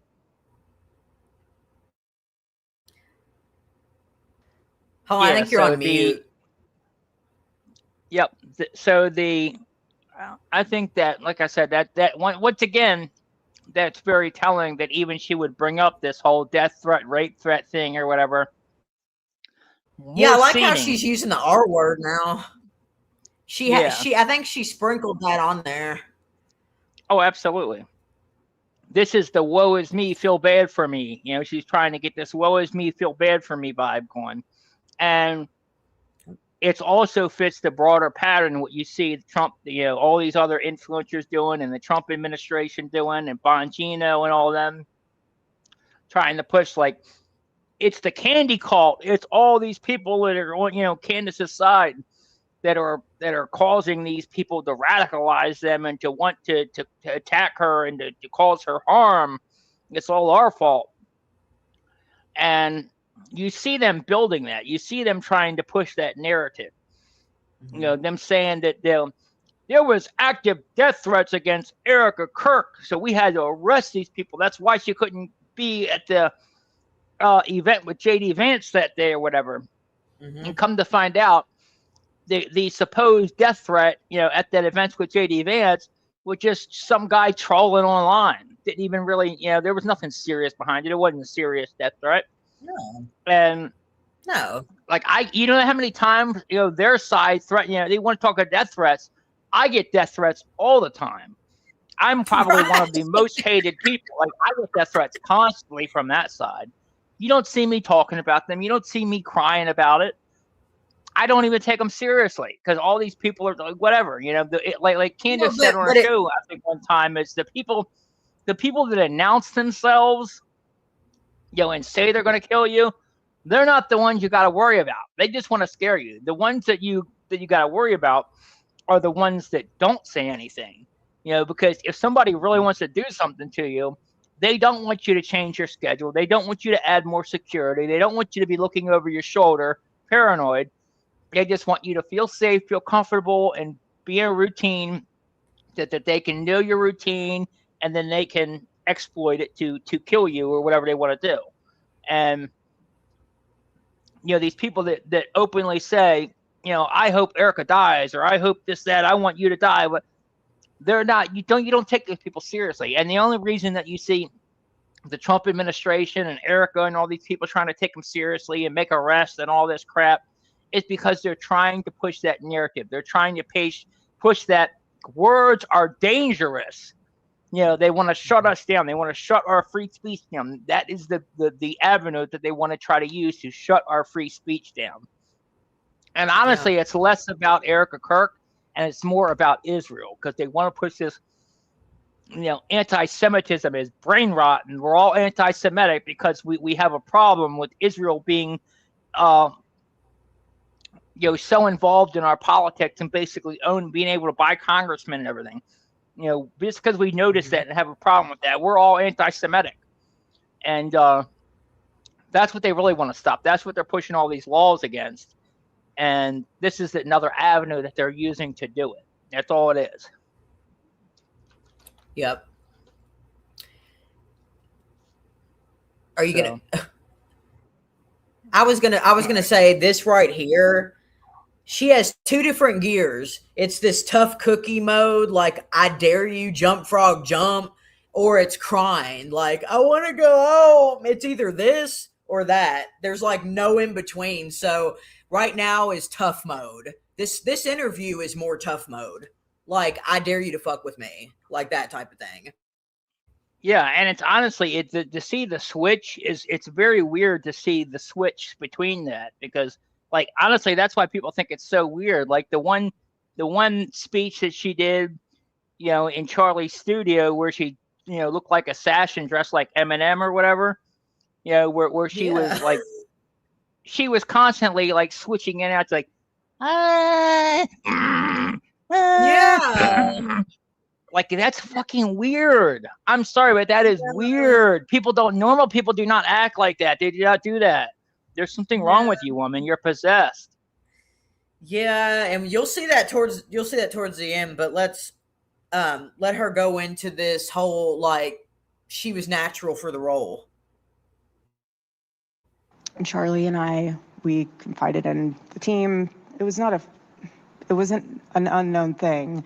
God forbid if something happened, this is the route we're going to take. I am so grateful that Charlie had me involved in literally as much as possible with Turning Point USA, TPUSA Faith, other programs within the Turning Point USA umbrella. So much so to the point when everything happened, there was a 0% learning curve here. So I didn't walk into the office for the first time being like, wow, what is this place? There's 6 buildings. But before all of this, I used to take the kids to the Colin. That's her. This is her like reassuring everybody. You know, I was on the grounds, you know, I was there. I know what the buildings look like. Like, this isn't unfamiliar to me. You know what I mean? She's trying to convince, like, you know, I didn't just jump into something blindly. The donors too. Yeah, exactly. The donors as well, because that's one of the things that she's very super. I know for a fact, because I've heard it from people on the inside. One of the things that she's very super conscious about and really gets under her skin that really bothers her is that people do not accept her as the CEO of Turning Point. They do not think she's qualified. You know, they do not think it's what Charlie would have wanted. And that is like a very big sticking point with her. And bringing this up is like one of her ways to try to, once again, seed the crowd and be like, no. I knew exactly what I was doing. There was no learning curve. Yeah, exactly. She goes on to say it here. Office pretty much daily. Sometimes because like Gigi would have dance class and stuff like that every other day, whatever, but I would bring them in because I wanted them to see Daddy doing his radio show. I wanted them to be able to see running around the offices, having fun and making friends with some of the employees because they would give them gifts. Like, it was a family, and it still is a family. And that's the way that the organization has always operated. Anybody that refers to the organization as a family, to me, that's like cult. When she says family, you can just basically just swap out the word with cult, because that's what it is. She's, you know, fostering a cult-like atmosphere. Turning Point in general is not a familial atmosphere. I can tell you that right now. It's more like every man for himself. It is not. Yeah, it's not a family. And USA is worse. I'm sure. Absolutely.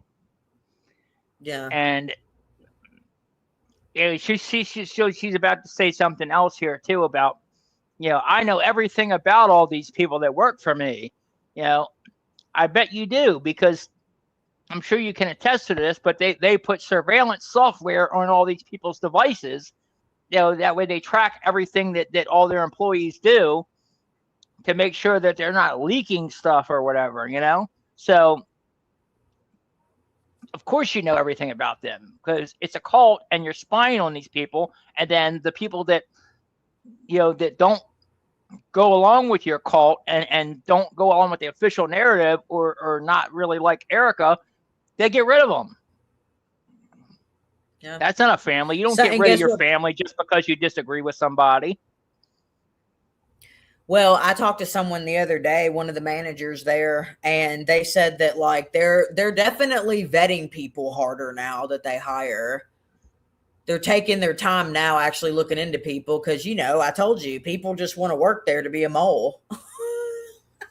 Yeah, I love that. I love that. I do too. I'm like, that's dedication right there. Definitely. That is dedication. Yeah, go ahead. And so when it came to the moments after everything happened, I didn't look at the room and say, Huds, who are you? I didn't. That's another thing I want to bring up is she says this word. She calls all these people that you know, all the underlings at Turning Point, you know, that she, you know, all the people, all the employees at Turning Point. And she says this like 3 or 4 times just in this little short thing. And then she brings it up later in the interview again. But she calls them all Huts, like HUTZ or HUTS. What the hell is a hut? That? It's like a weird, is like, that sports code word lingo? Or nickname or something. I don't know. If anybody knows what a hut is, please tell me, because that just sounds so weird to me. And to me, that to me just gives even more cult vibes. I don't even know. Yeah, I don't know if that's sports lingo because she was an athlete. Like hut hut. I don't know. Yeah, it might That's be. I don't football. know, but it's very weird. But we'll listen to it again. But she says it like 3 or 4 times just in this little like short 2-minute segment, and then she says it a couple more times later on in the episode too. I didn't look at the room and say, Huts, who are you? I didn't. I knew all of them by name. Huts. I know a vast majority of our staff by name. I know their families. I know their backgrounds. I know their what programs they're working on. I never. Oh, I think you're on mute. Yeah, she does now, exactly, and that's the reason. Like I said, because she does surveillance on all these people and is making sure that tracking their every move like a great white shark. To make sure that they're not defecting or feeding intelligence to anybody on the outside. Or aren't secretly anti Erika.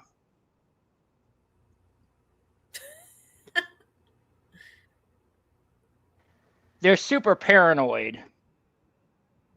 Had to say, Huts, what are you guys doing for Turning Point education programs they're working on? I never had to say, Huts, what are you guys doing for Turning Point education?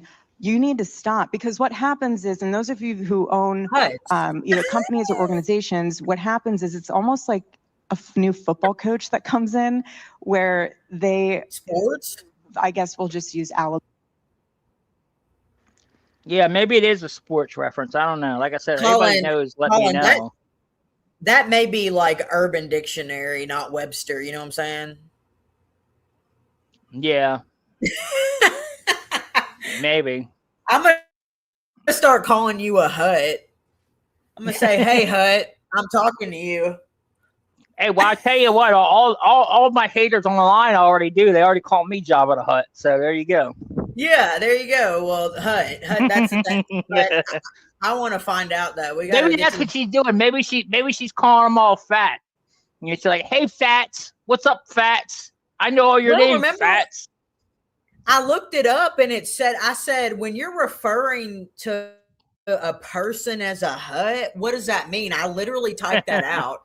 And it said like a box person, like a stocky, like box individual. And I pictured like SpongeBob, like, people, like SpongeBob body built. And I'm like, derogatory. It said derogatory too. Like I said, like Jabba the Hutt. She's intentionally calling people huts, meaning she thinks they're all fat. I love that. She just insulted her entire team at Turning Point. Yeah, Turning Point, they're fat phobic. Yep.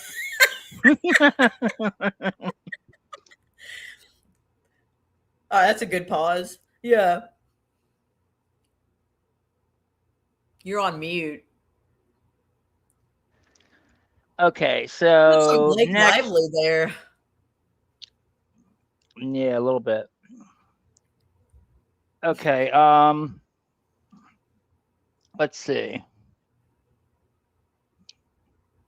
Let's go to 2505 rewrite. I'm going to skip a couple of these because we've taken a lot of time here. We're probably not going to get through the whole thing. We'll do a couple more. Yeah, we can just do highlights. Yeah. Definitely 25. Rewrite history. Yeah. 20 exactly. They're the two that I want, the really big ones I want to hit. So let's hit them, and then we'll hit them, and then I'll show the clip the last clip that I posted right before we did our live, and then we'll call it a night. Sweet. And then we can do another one tomorrow or another day or later. I don't know. We can do another one at a different time and do the rest of it if you want, but we'll just hit some of the most important ones for now. For sure. Okay, so where was I at? Okay, 25 is the rewrite history. Let's do that one. And this one is where she's seating, really seating the crowd, prepping them for what's to come, because she knows, she could see the writing on the wall. I don't know if we'll go through this part, but she does look at the audience like nothing's going to stop me. Like when people try to stop me doing something, it just makes me want to do it even more. So she shares that with the audience. Yeah, that's well. I don't think I got to that point yet. Yeah. Yeah, I didn't have enough time to finish watching it myself yet, unfortunately.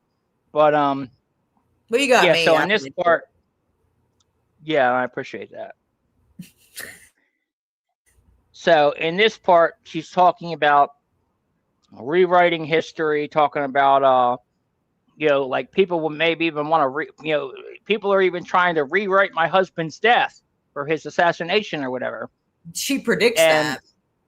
exactly, she is trying to get ahead of the curve. She's trying to see You know what the that next translates? psyop out there, the next information. She wants people to, she knows that their narrative is not going to hold up. That Tyler Robinson is probably going to be found not guilty, and then they'll have no choice but to face the truth, which is he was not killed with a 30-06, and it was a bigger conspiracy to kill him, and who was involved. And she's seeding that narrative, trying to present it as disinformation, as all these people are just trying to make a fake narrative. They're trying to Yep. rewrite history. They're like revisionist history or whatever. That's Yeah, what she's trying that's to her see way. it as. Yeah, and she's preparing them that like that's just a translation to there's two different narratives right now. One of But them's believe really me, don't believe them. Believe me. Yeah, she's saying no, there's the truth, which is me, but they're probably going to try to change it. Exactly. You have our chapters with our program. And then after that, you have our young professionals in our communities program. So there's something for you at every age and stage of life with Turning Point.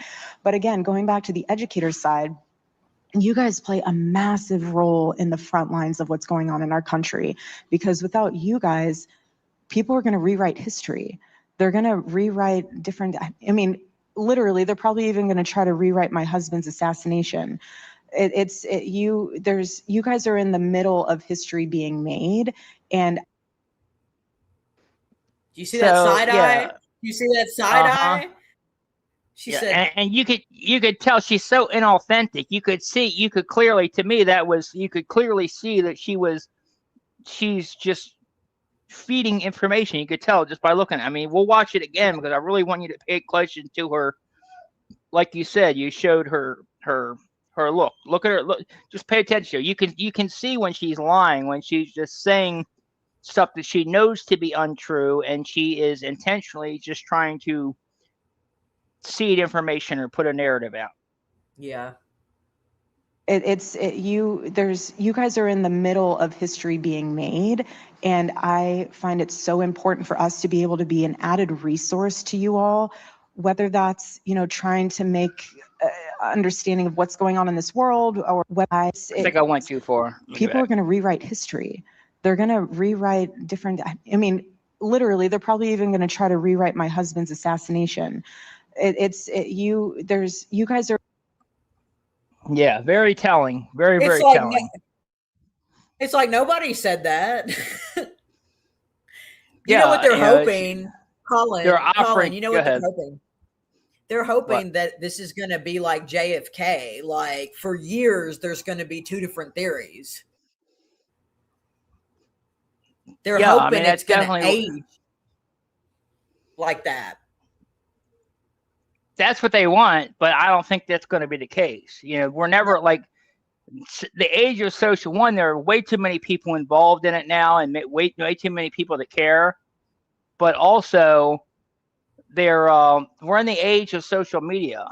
Where there's information at the touch of a fingertips. We can basically track these people in real time if we want to, track in their planes. That's how we're able to find that her and Blake Wynn, were dating, because they were constantly showing up in the same cities every single time, and when you're in that kind of information age, there is no hiding anything. It's going to come out, and it's going to come out sooner than later. You're not going to have it go for decades like it did with JFK or whatever. It's just not going to happen.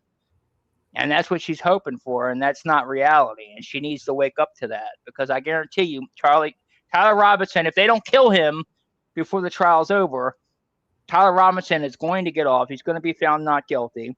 And then when he's found not guilty, then they're going to have to say, well, what next? What really happened? And there's going to be a lot of information. Hopefully, if the defense does their job, there's going to be a lot of information that comes out in that trial that proves that this was a larger conspiracy and there was a state-sponsored hit and Charlie was the victim of that, and there were more people involved. And then you have to look at who was involved and their behaviors and their motives.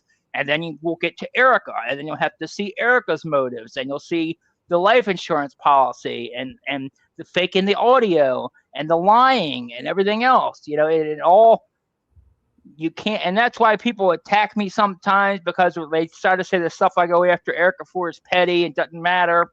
No, it does matter. No, the devil's in the detail.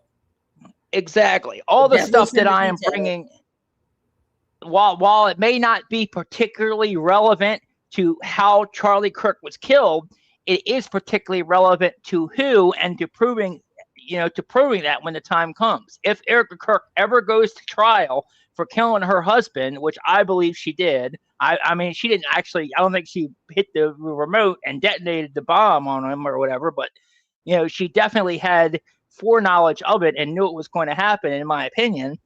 But, you know, if it ever comes down, hang on a second. Okay. Hang on a second.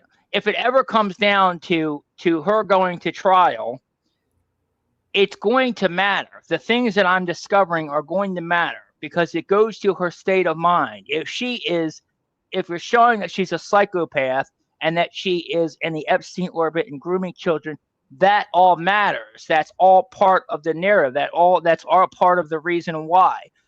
Her dating right away, immediately, dating Blake Wynn right after Charlie's murder, goes to the process that shows she's not really grieving. She never loved Charlie in the first place. It all goes to motive. All this stuff matters. People need to realize that. It matters significantly. Yeah, when Columbo does it, it's fine. But when we do it, we're bastards. Any other detective show, any other detective show, like what was one of the big ones, CSI, or what was Criminal Minds? Anybody else, if it was anything else, they'd, oh yeah, that's cool. You know, this little bit, this little detail, it all matters. But just because we're applying it to Charlie's assassination, that's why it's not cool. Exactly. Well, people need to get over that. And I don't care. You can attack me as much as you want. I don't care whether it's from their side, from our side. I don't give two shits. I don't care if Candace Owens turns on me, if Barron, I don't care who turns on me. I don't give a shit. I'm going to keep doing this because I know it's important and I know it matters and it will be relevant. Yep. We're in the middle. Were we done? I think that's all we had to do. Oh, COVID. Now we got to get to the COVID one, right? No, it bleeds in. Where are we? No, keep going.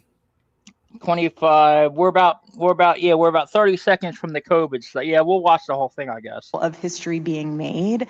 And I find it so important for us to be able to be an added resource to you all, whether that's, you know, trying to make understanding of what's going on in this world, or how better you can, you know, serve the students, or how you can explain things better, or even just being a part of a room like this, finding like-minded educators that you can rally with when things get tough, and you're calling them being like, hey, the admin that I have right now is just awful. What did you figure out is a good way to balance XYZ? And so really what Charlie always wanted to create with these types of summits and these gatherings is so that people knew that they weren't alone. There's something really, really powerful and special in numbers and in community. And that was deeply broken during COVID, deeply broken. And I see this even so much to the point of even today. She's going, by the way, what we're getting into now is she's going to start blaming the distrust of the government, blaming the distrust of people on COVID. Yep. We have lost the bare bone basics of trust. from human to human. There are people who trust a machine, an AI, more than they trust a person. It's just the way it is. If you go on the internet and you type in something and Grok says this is what it is, they're going to believe that's what it is because Grok told them. Can I get this one? But Grok is not always correct. Grok is a machine and it gets fed what it is told. But a human, if you can't trust a human, that's a bare bones soul issue that needs to be worked out. And Yeah, go ahead. Yeah, I was gonna wait a minute, hold on. Can you run that back a little bit? Sure. Hold on. From human to human. There are people who trust a machine, an AI, more than they trust a person. Yeah. It's just the way it is. That basically, that translates to, hey, when we get a community note, that's not always accurate. That's them being like, so I know we screwed up last week and like we trolled the trollers and that was proven to be AI, but don't trust AI more than me. You know what I mean? It all goes in that circle. Everything she's saying, I see the subtext. And it's like, you know, AI is not honest, but we are, and don't be untrusting just because COVID happened like 6 years ago now. You know, don't let COVID make you not trust me, Colin. Forget all these petty facts, man. Forget what the fact checkers say. Forget what the community notes say. Trust us. We're the ones that are right. Just because we say nuh-uh, when someone puts out a story with facts and witnesses that say I was dating Blake Wynn and I was at the Beverly Hills Hotel, just because I say nuh-uh, go touch Doritos, and offer no facts at all to rebut that or to prove that that's not true, you gotta believe me. Why would you believe the evidence? Why would you believe Grok? Why wouldn't you believe the witnesses? No, just believe me. You're supposed to believe me, guys. Yeah. That's what, everything, all that, that's what that translates to. Absolutely. And it's also another point which is very telling is she's basically, in doing this, you talk about reading the subtext. Another thing she's saying here is people do not trust Turning Point on the surface. I mean, that's basically the whole crux of her argument, is that people do not trust them. She wouldn't be making this statement if people trusted them, if people trusted Turning Point. They do not have the people's trust. Nobody trusts them because they've been proven lying time and time again. They've been caught in their lies, both Blake, Andrew, Erika, all of them. They've been caught lying over and over and over and over and over again. And the people see credibility. They've lost all their credibility, and she's admitting it. That's basically, she's admitting it right here. Nobody trusts us anymore. That's what she's saying. Yep. If you go on the internet and you type in something and Grok says this is what it is, they're going to believe that's what it is because Grok told them. But Grok is not always correct. Grok is a machine and it gets fed what it is told. But a human, if you can't trust a human, that's a bare bones soul issue that needs to be worked out in our country. And that is gaslighting. Oh, massive. If you can't trust, even though I pose to be a huge Christian and I know we were all born in sin and evil, you always can trust a human. I mean, that goes against her whole thing. Like, everyone's evil. Everybody lies. And you could also just swap out human with me. She means me.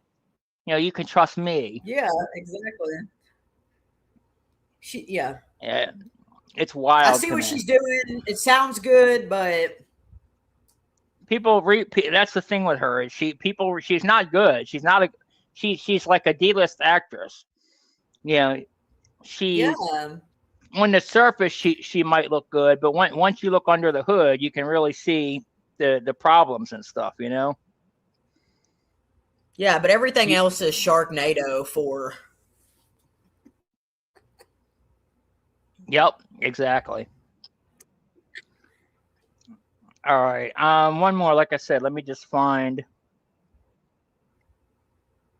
Oh wait, I think that was the last one. People are no longer trusting Turning Point, right? Oh no, wait, there's one more. Oh no, Yeah, the but Erika Kirk's origin story. That's the one. or the That was nonprofit the too.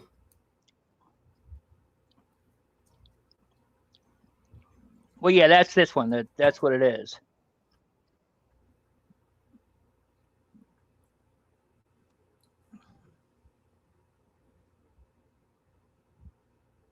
Let me just pull it up. Give me a second.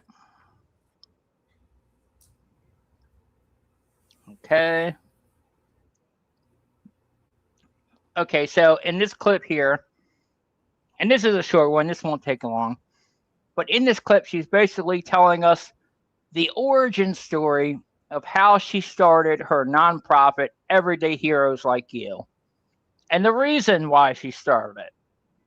And you guys can tell me whether you believe her or not. When I was 16 and I was in high school, we were required to do community service hours in order to graduate. And I noticed that a lot of the students were unfortunately either forging those hours or just doing really easy things to just get the hours, and someone would just write off on the hours. I was like, that's so not Christ-like to be not actually doing what you're saying you're doing. So I decided to start my own little nonprofit and to be able to bring actual tangible moments of time to serve with organizations that actually needed the help. So there was really no money involved with it. It was more along the lines of like, hey, here's an organization that is a part of a dog shelter. They need dog walkers, and like connect those people so that there was other options rather than just going to, I don't know, the soup kitchen or something, which there's nothing wrong with the soup kitchen, but I'm just saying, like, give the students other options for them to. She's insulting the homeless now. I'm telling you, man, wild. Yeah. But so basically, her story is that she started her nonprofit to, well, the reason she started her nonprofit was because everybody else in school, she saw that they were faking their in school. She had this requirement: we had to do a certain amount of community service in order to graduate. And she saw that all her schoolmates were all faking their community service hours, and she just thought, man, that is so wrong. That is not Christian like at all. How dare you?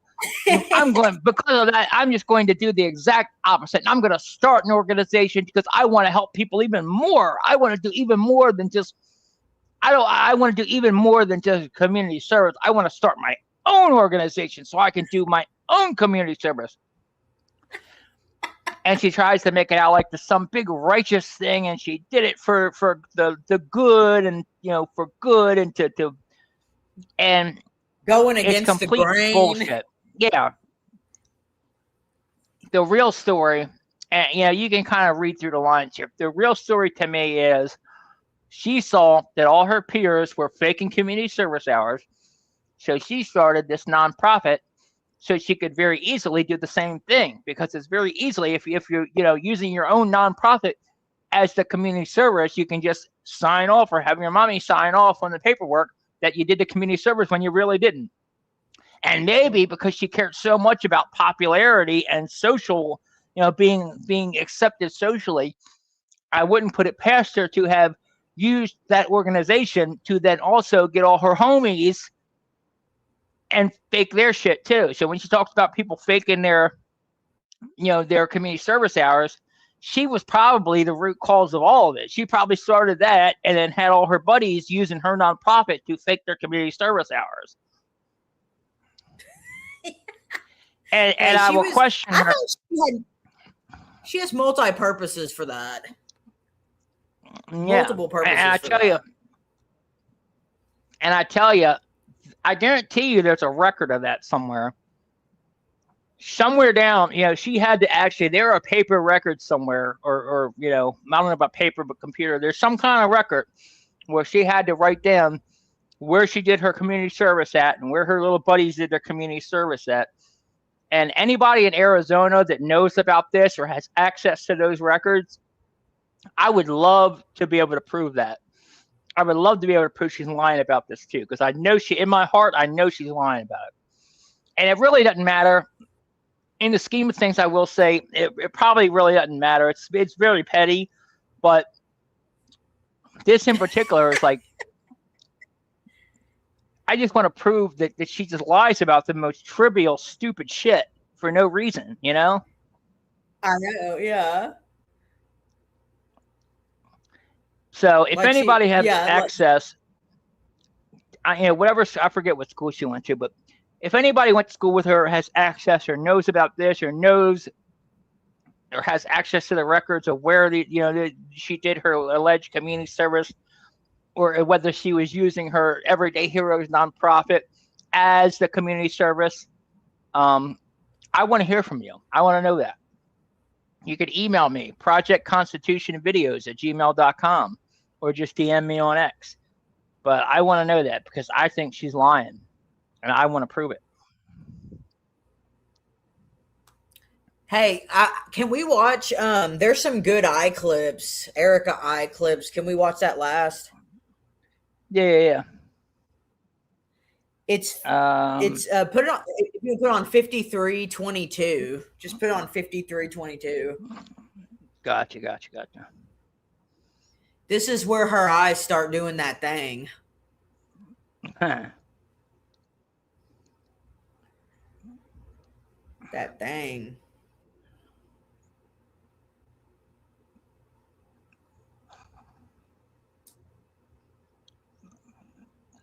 And what you're sharing, it gives you that moment of realizing, like, hey, I'm alive. I have this one life. I have this one moment to impact. I see what you mean. And it is tough, but I would much rather it be here on earth than in eternity. And I would much rather it be one of those moments where you can, you know that what you're doing is making an impact, even though might seem days that it's not, but it is. And heaven's watching. And what's more important is that you know that you're using your one life to impact others, but also for the kingdom. And you're using your one life to make such a difference, just like Charlie, because each and every one of you have your own legacy. Yes, we're under the banner of Turning Point USA. And yes, we have Charlie's legacy that we are all so deeply touched and impacted by, but you have your own also. And his is inspiring yours and your future children's. And I want to encourage you that, yes, it is tough, but someone's watching you that's being encouraged by your spirit. That could be your niece. That could be your nephew. That could be a student that is so quiet in your classroom that you really have no idea if they're paying attention or not. And they are. Ooh. And one day that kid might become the president. That kid might become, a Charlie Kirk, an entrepreneur in its own right. I know it's tough, but count it joyful. Count it all joy. Because it's showing that you are living in a time and a day and age that's potentially not easy, because the devil knows that he's running out of time and this is his domain. And he would love nothing more than for you to retreat and to return to him your territory. And so I just ask and pray that you reclaim it and you continue to claim it. And yes, when it's tough, you contact someone here that you made friends with. You contact Huts. You contact me. I don't care. If you need just a pep in your step of something, but just know that what you're doing is so important. And it really is making a difference. And I am just so thankful to God for each and every one of you for understanding, again, life is short. Do what you can with what the Lord has blessed you with, because when it's all said and done and you do get to heaven, I want you guys to be able to say, God, I did everything I could with what you blessed me with, and there's nothing that I have left. I did it all. And I know that you guys will do that very well when you guys go back into your community and your spaces, and we've got your back, like I said before. So, amen. Erika Kirk, thank you so much, Erika. Erika Kirk. She went back. She stand up for comedy routine. I told you she got the eyes in there at the end. Yep. Oh boy. Yeah, that was a good one. Yeah, I mean, it was one of her best interviews. Do you think it's the best yet? Like as far as composure and Yeah, I mean, she's still a bad actress, you know, and she's very unlikable. But she, you know, as far as like not coming off totally like a total creep, you know, total just Yeah. completely unnatural and weird. I think this was definitely her best episode of that. Like she actually came off somewhat normal in this episode for sure. Yeah, she's getting there. She's getting there. Yep. But no, it was Definitely. interesting to see because whatever like she interjects in there, what little bits of information she inserts to kind of debunk things or and I also, you know what I think? I think that they intentionally like put information in there. So like when people take clips, it's like, no, see, I admitted to that. I admitted that I was in the pageant, Trump's pageant. You know what I mean? It's right here. We said it right here. So Oh, yeah, I exactly. think Like they're like doing I that. said, you know, Blake Neff was the one that definitely was, you know, wrote that speech for her. It was very scripted, and they were and she was definitely seeding information in there. There were certain things that she was putting in there intentionally, 100% intentionally, because Hey, she wanted people to know. how much you want to bet when she was going on about Groik?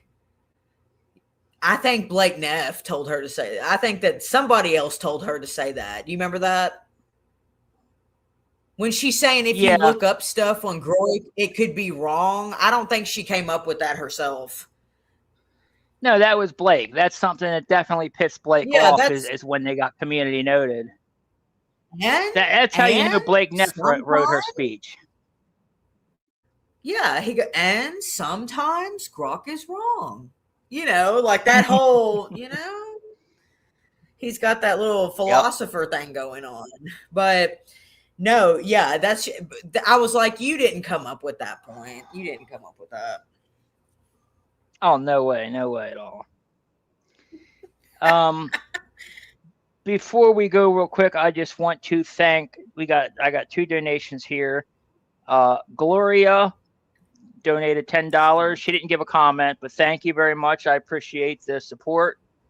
Thank you, Gloria. Also, somebody anonymous donated $30 as well. So thank you very much as well. You're definitely, like I said, you guys' support means everything. So I appreciate it. They've been, I'm not monetized on YouTube, unfortunately. So I do rely on your guys' help, your donations to help pay the bills and keep things running. X is my only income, and they have attacked my income significantly on X. They've been using bots to mass report my posts and also unfollow me because they know how to gain the algorithm. They did an algorithm change to where it negatively they go by like a scoring system, like a point system, and every time somebody reports your post or unfollows you, that negatively affects your score. And if they mass report it, they have a bunch of people do it, and then it affects it so much that it gets you taken out of the algorithm to where your posts don't get pushed out to anybody anymore. So therefore, obviously that hurts your money. If your posts don't get seen, then you make no money off of them. So they're trying to bankrupt us. But besides the threats and the cease and desist and trying to threaten us that way, they're also, and it's not just me. I mean, they're probably attacking me most. Me and Kenneth probably most anybody, but they're attacking everybody. They're attacking all of us. So it's not just me. This is tactics that they're doing on everybody. But just be aware of that. Be cognizant of that, because that's something that we're all going through, and it sucks. It just means Colin's doing something right. You it must means be doing I'm over something right. Absolutely. I'm that much of a threat to them. The fact that, and I, you could tell that because, like I said, I'm the only one that's gotten 3 cease and desist from them. I'm the only one that they constantly respond to. Even Erika Kirk. No, Erika Kirk responded to me with the Blake Wynn thing. She's never responded to anybody. She just happened to respond. That triggered her so much to respond to me. Why? Why didn't she respond to any of these other things that we've been asking for months? About Charlie's. Where's his body, for one? You know, there's so, like, where's the, you know, where's the microphone that he was wearing? Where's the audio for that? Where was it being live streamed at? You know, how about showing the full video in its full context from the Aspen Donor Summit? There's all these things that they could have done and should have done and should answer and clarify, and they refuse to do it. But yet they're triggered by the stuff, and that's why I think a lot of people think that what I do is petty or whatever, but it's not, because it's very important, and that they realize that, because that's why they're attacking me. I'm right over the target, you know. I was going to say that, but I won't stop. Yeah, the thing is, I will not stop, though. I don't care. Like, you can take all my money away, you can demonetize me. I don't give a shit. I'm going to keep doing this. If you get my account banned, I'm going to start a new one, and I'm going to keep doing the same thing, because this is my mission in life. These people don't realize that. I don't care. You know, you can bankrupt me. I don't care. None of this matters to me. This is my mission. I will not stop until we get justice for Charlie and the truth comes out. And I will not let up until that happens. it's like I said, this is the JFK of our generation, but we don't want it to taper off like JFK did. We don't want it to go years without knowing anything. No. We don't want it to end like JFK. We want it, no. No, it can start that way, but it's not going to end that way. Exactly. They will be held accountable, and it will be in a reasonable time frame. It will not be decades later when people are already dead and it doesn't matter anymore. You know, no. These people will be held accountable in their lifetime. And I tell you what, even if they're not held legally accountable, we see it now. They're being held accountable in the court of public opinion. And that's what, honestly, that's probably matters more than anything else, because with Erika Kirk, she can't go anywhere without people calling her a pedophile protector and all this other stuff, you know, and a groomer. And I want all of them. I want them to feel that. I want them to not be able to go to a restaurant without people calling them out for being liars and for disgracing Charlie's name. I want that for every single one of them. I feel bad for the kids, but at the same time, I want the parents, I want all of them to face what they've done. I want them to face the consequences of it. You know what? You just brought up a point I never even thought about. The kids need to know the truth. They need to know the truth about their dad. And it's going to be one of those things, like Bobby Kennedy. I don't know if Trump ever did it, but Trump told RFK Jr. that, he would get the files to him. He would make sure that, all the JFK stuff would be cleared up and all of that. But do you remember that? Yeah. Absolutely. I think his kids deserve to know one day what really happened. They ask, why do we need to know? It's just like, she even talked about, I want my kids to be able to live in a world, but no, they need to know the truth about what happened to their father, regardless of what the truth is. Exactly. I completely agree. Good to see you, Lynn. Yeah, like I said, they've definitely been shadow banners and stuff. So if you haven't seen me, that's why. But make sure you got your notifications on. That way, anytime I do go live or put out a video, you'll get notified. Awesome. Anyway, well, that was fun. So yeah, thank you for joining me. I think that was of course, good stream, a fun one too. We got to dunk on Erika a little bit, which is always fun. It's always a good day when we could dunk on Erika and watch her stand-up comedy routine. Yep. The only thing better than that would be like Tyler Boyer, especially for you. I know you really love dunking on Tyler Boyer, so. Oh, no. All right, yeah. You guys make sure, if you're not following her already, go follow her. She is Conservative KFC on X. Kelvia Campbell, great person. I like her. She's become a friend of mine, and definitely go follow her. She's got some cool stuff coming out. Do you know why I'm called conservative? Do you know why I'm called Conservative KFC? Because people have been asking me. No, go ahead, Tom. Yeah, I tell people. So I'm a conservative from Kentucky, and it just so happens that my initials are KFC. Kelvia Faith Campbell. I am KFC. Oh. That's funny. You got That's that actually now? Yeah. that's actually really cool. Well, a lot of course, might think this way. You like KFC, but no, that's actually a lot more. Yeah, personal. no. Yeah, people try to like troll me on my name. I'm like, nah, man, that I'm KFC. That's me. That's all right. Yeah. But I cleared up for everybody.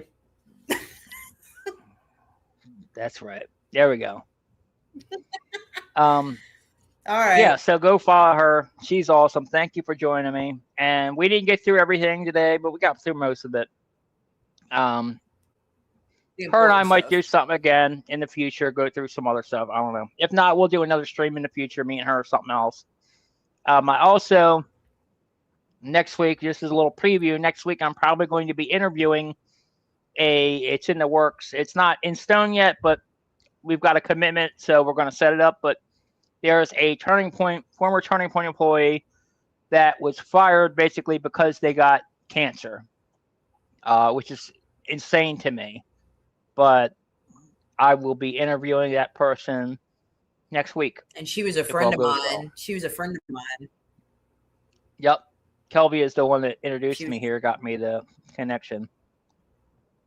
And I think that's horrible. Yeah. So we're gonna help tell her story.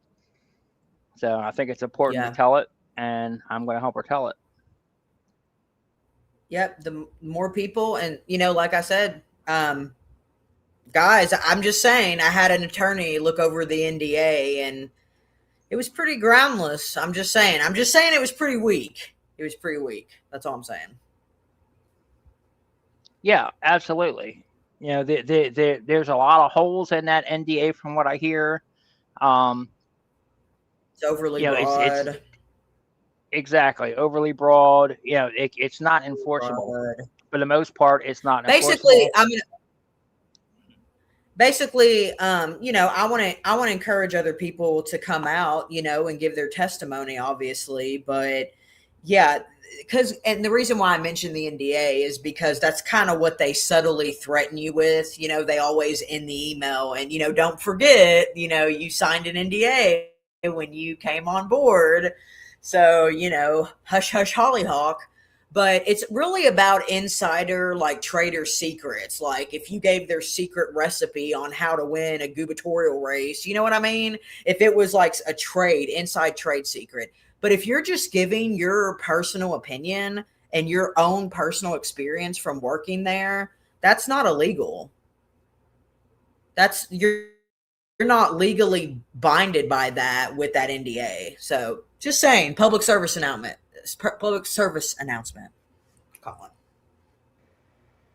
Yeah, I'm glad you said that.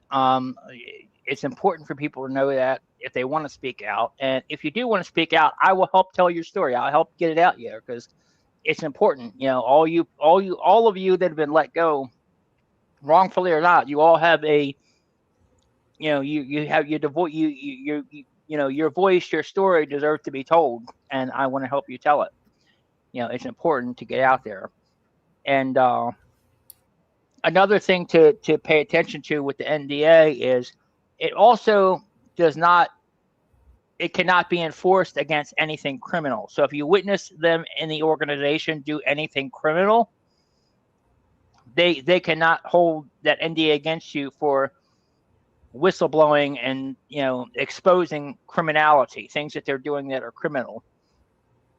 That is another exemption. So yeah, if you want to speak out, I encourage you to. Kelvia, encourage you to. You can reach out to her. If you don't want to talk to me first, you can talk to her and she can kind of help you out where to go next. Like I said, conservative KFC on X. I'm sure she would be happy to talk to you. And she can put you in touch with me too. So yeah, absolutely. Yeah, I want you all. If you're sitting on something, if there's something that might be germane to this investigation, I think please say something, and you can remain anonymous if you want to. Yeah, that's the other thing is you know, we will, like, she can vouch for me. Like I said, if you want to contact her first, you can. You can. I mean, I've probably interviewed more former KFC. Now I'm saying KFC employees. I've interviewed more former KFC employees. Now I've probably interviewed more former Turning Point employees than anybody else. You know, I think I've interviewed like six or seven of them so far. And there's some that you'll never know about because I've interviewed them and they haven't given me permission to release their interviews, and I won't, because that's how I am. I have integrity. You know, if I tell somebody I'm not going to do something, I'm not going to do it. You know, and also you told that same goes me with being anonymous. Yeah, you told me. I mean, from what you told me, all the interviews you've done, you've seen a lot of consistency. Oh, definitely, absolutely. You know, that's why, you know, that's why I'm so adamant about a lot of things that I say, is because I've gotten the same things from multiple employees over all these interviews, which all point to the exact same things, you know? So, yeah, definitely come forward, tell your story. It's important. Yep, you can message me. They can Carly message me on needs X you. too. Yes. Absolutely. What would And Charlie I guess do? we'll leave it there. Yep. All right. You know, he always asks Everybody questions. have He a always good seeks night. out. Yep. Yep. So everybody have a good night. thank Be you again safe. for joining me. Yep. And I'll see you guys See you on the around, next Colin. one. Later, Gators.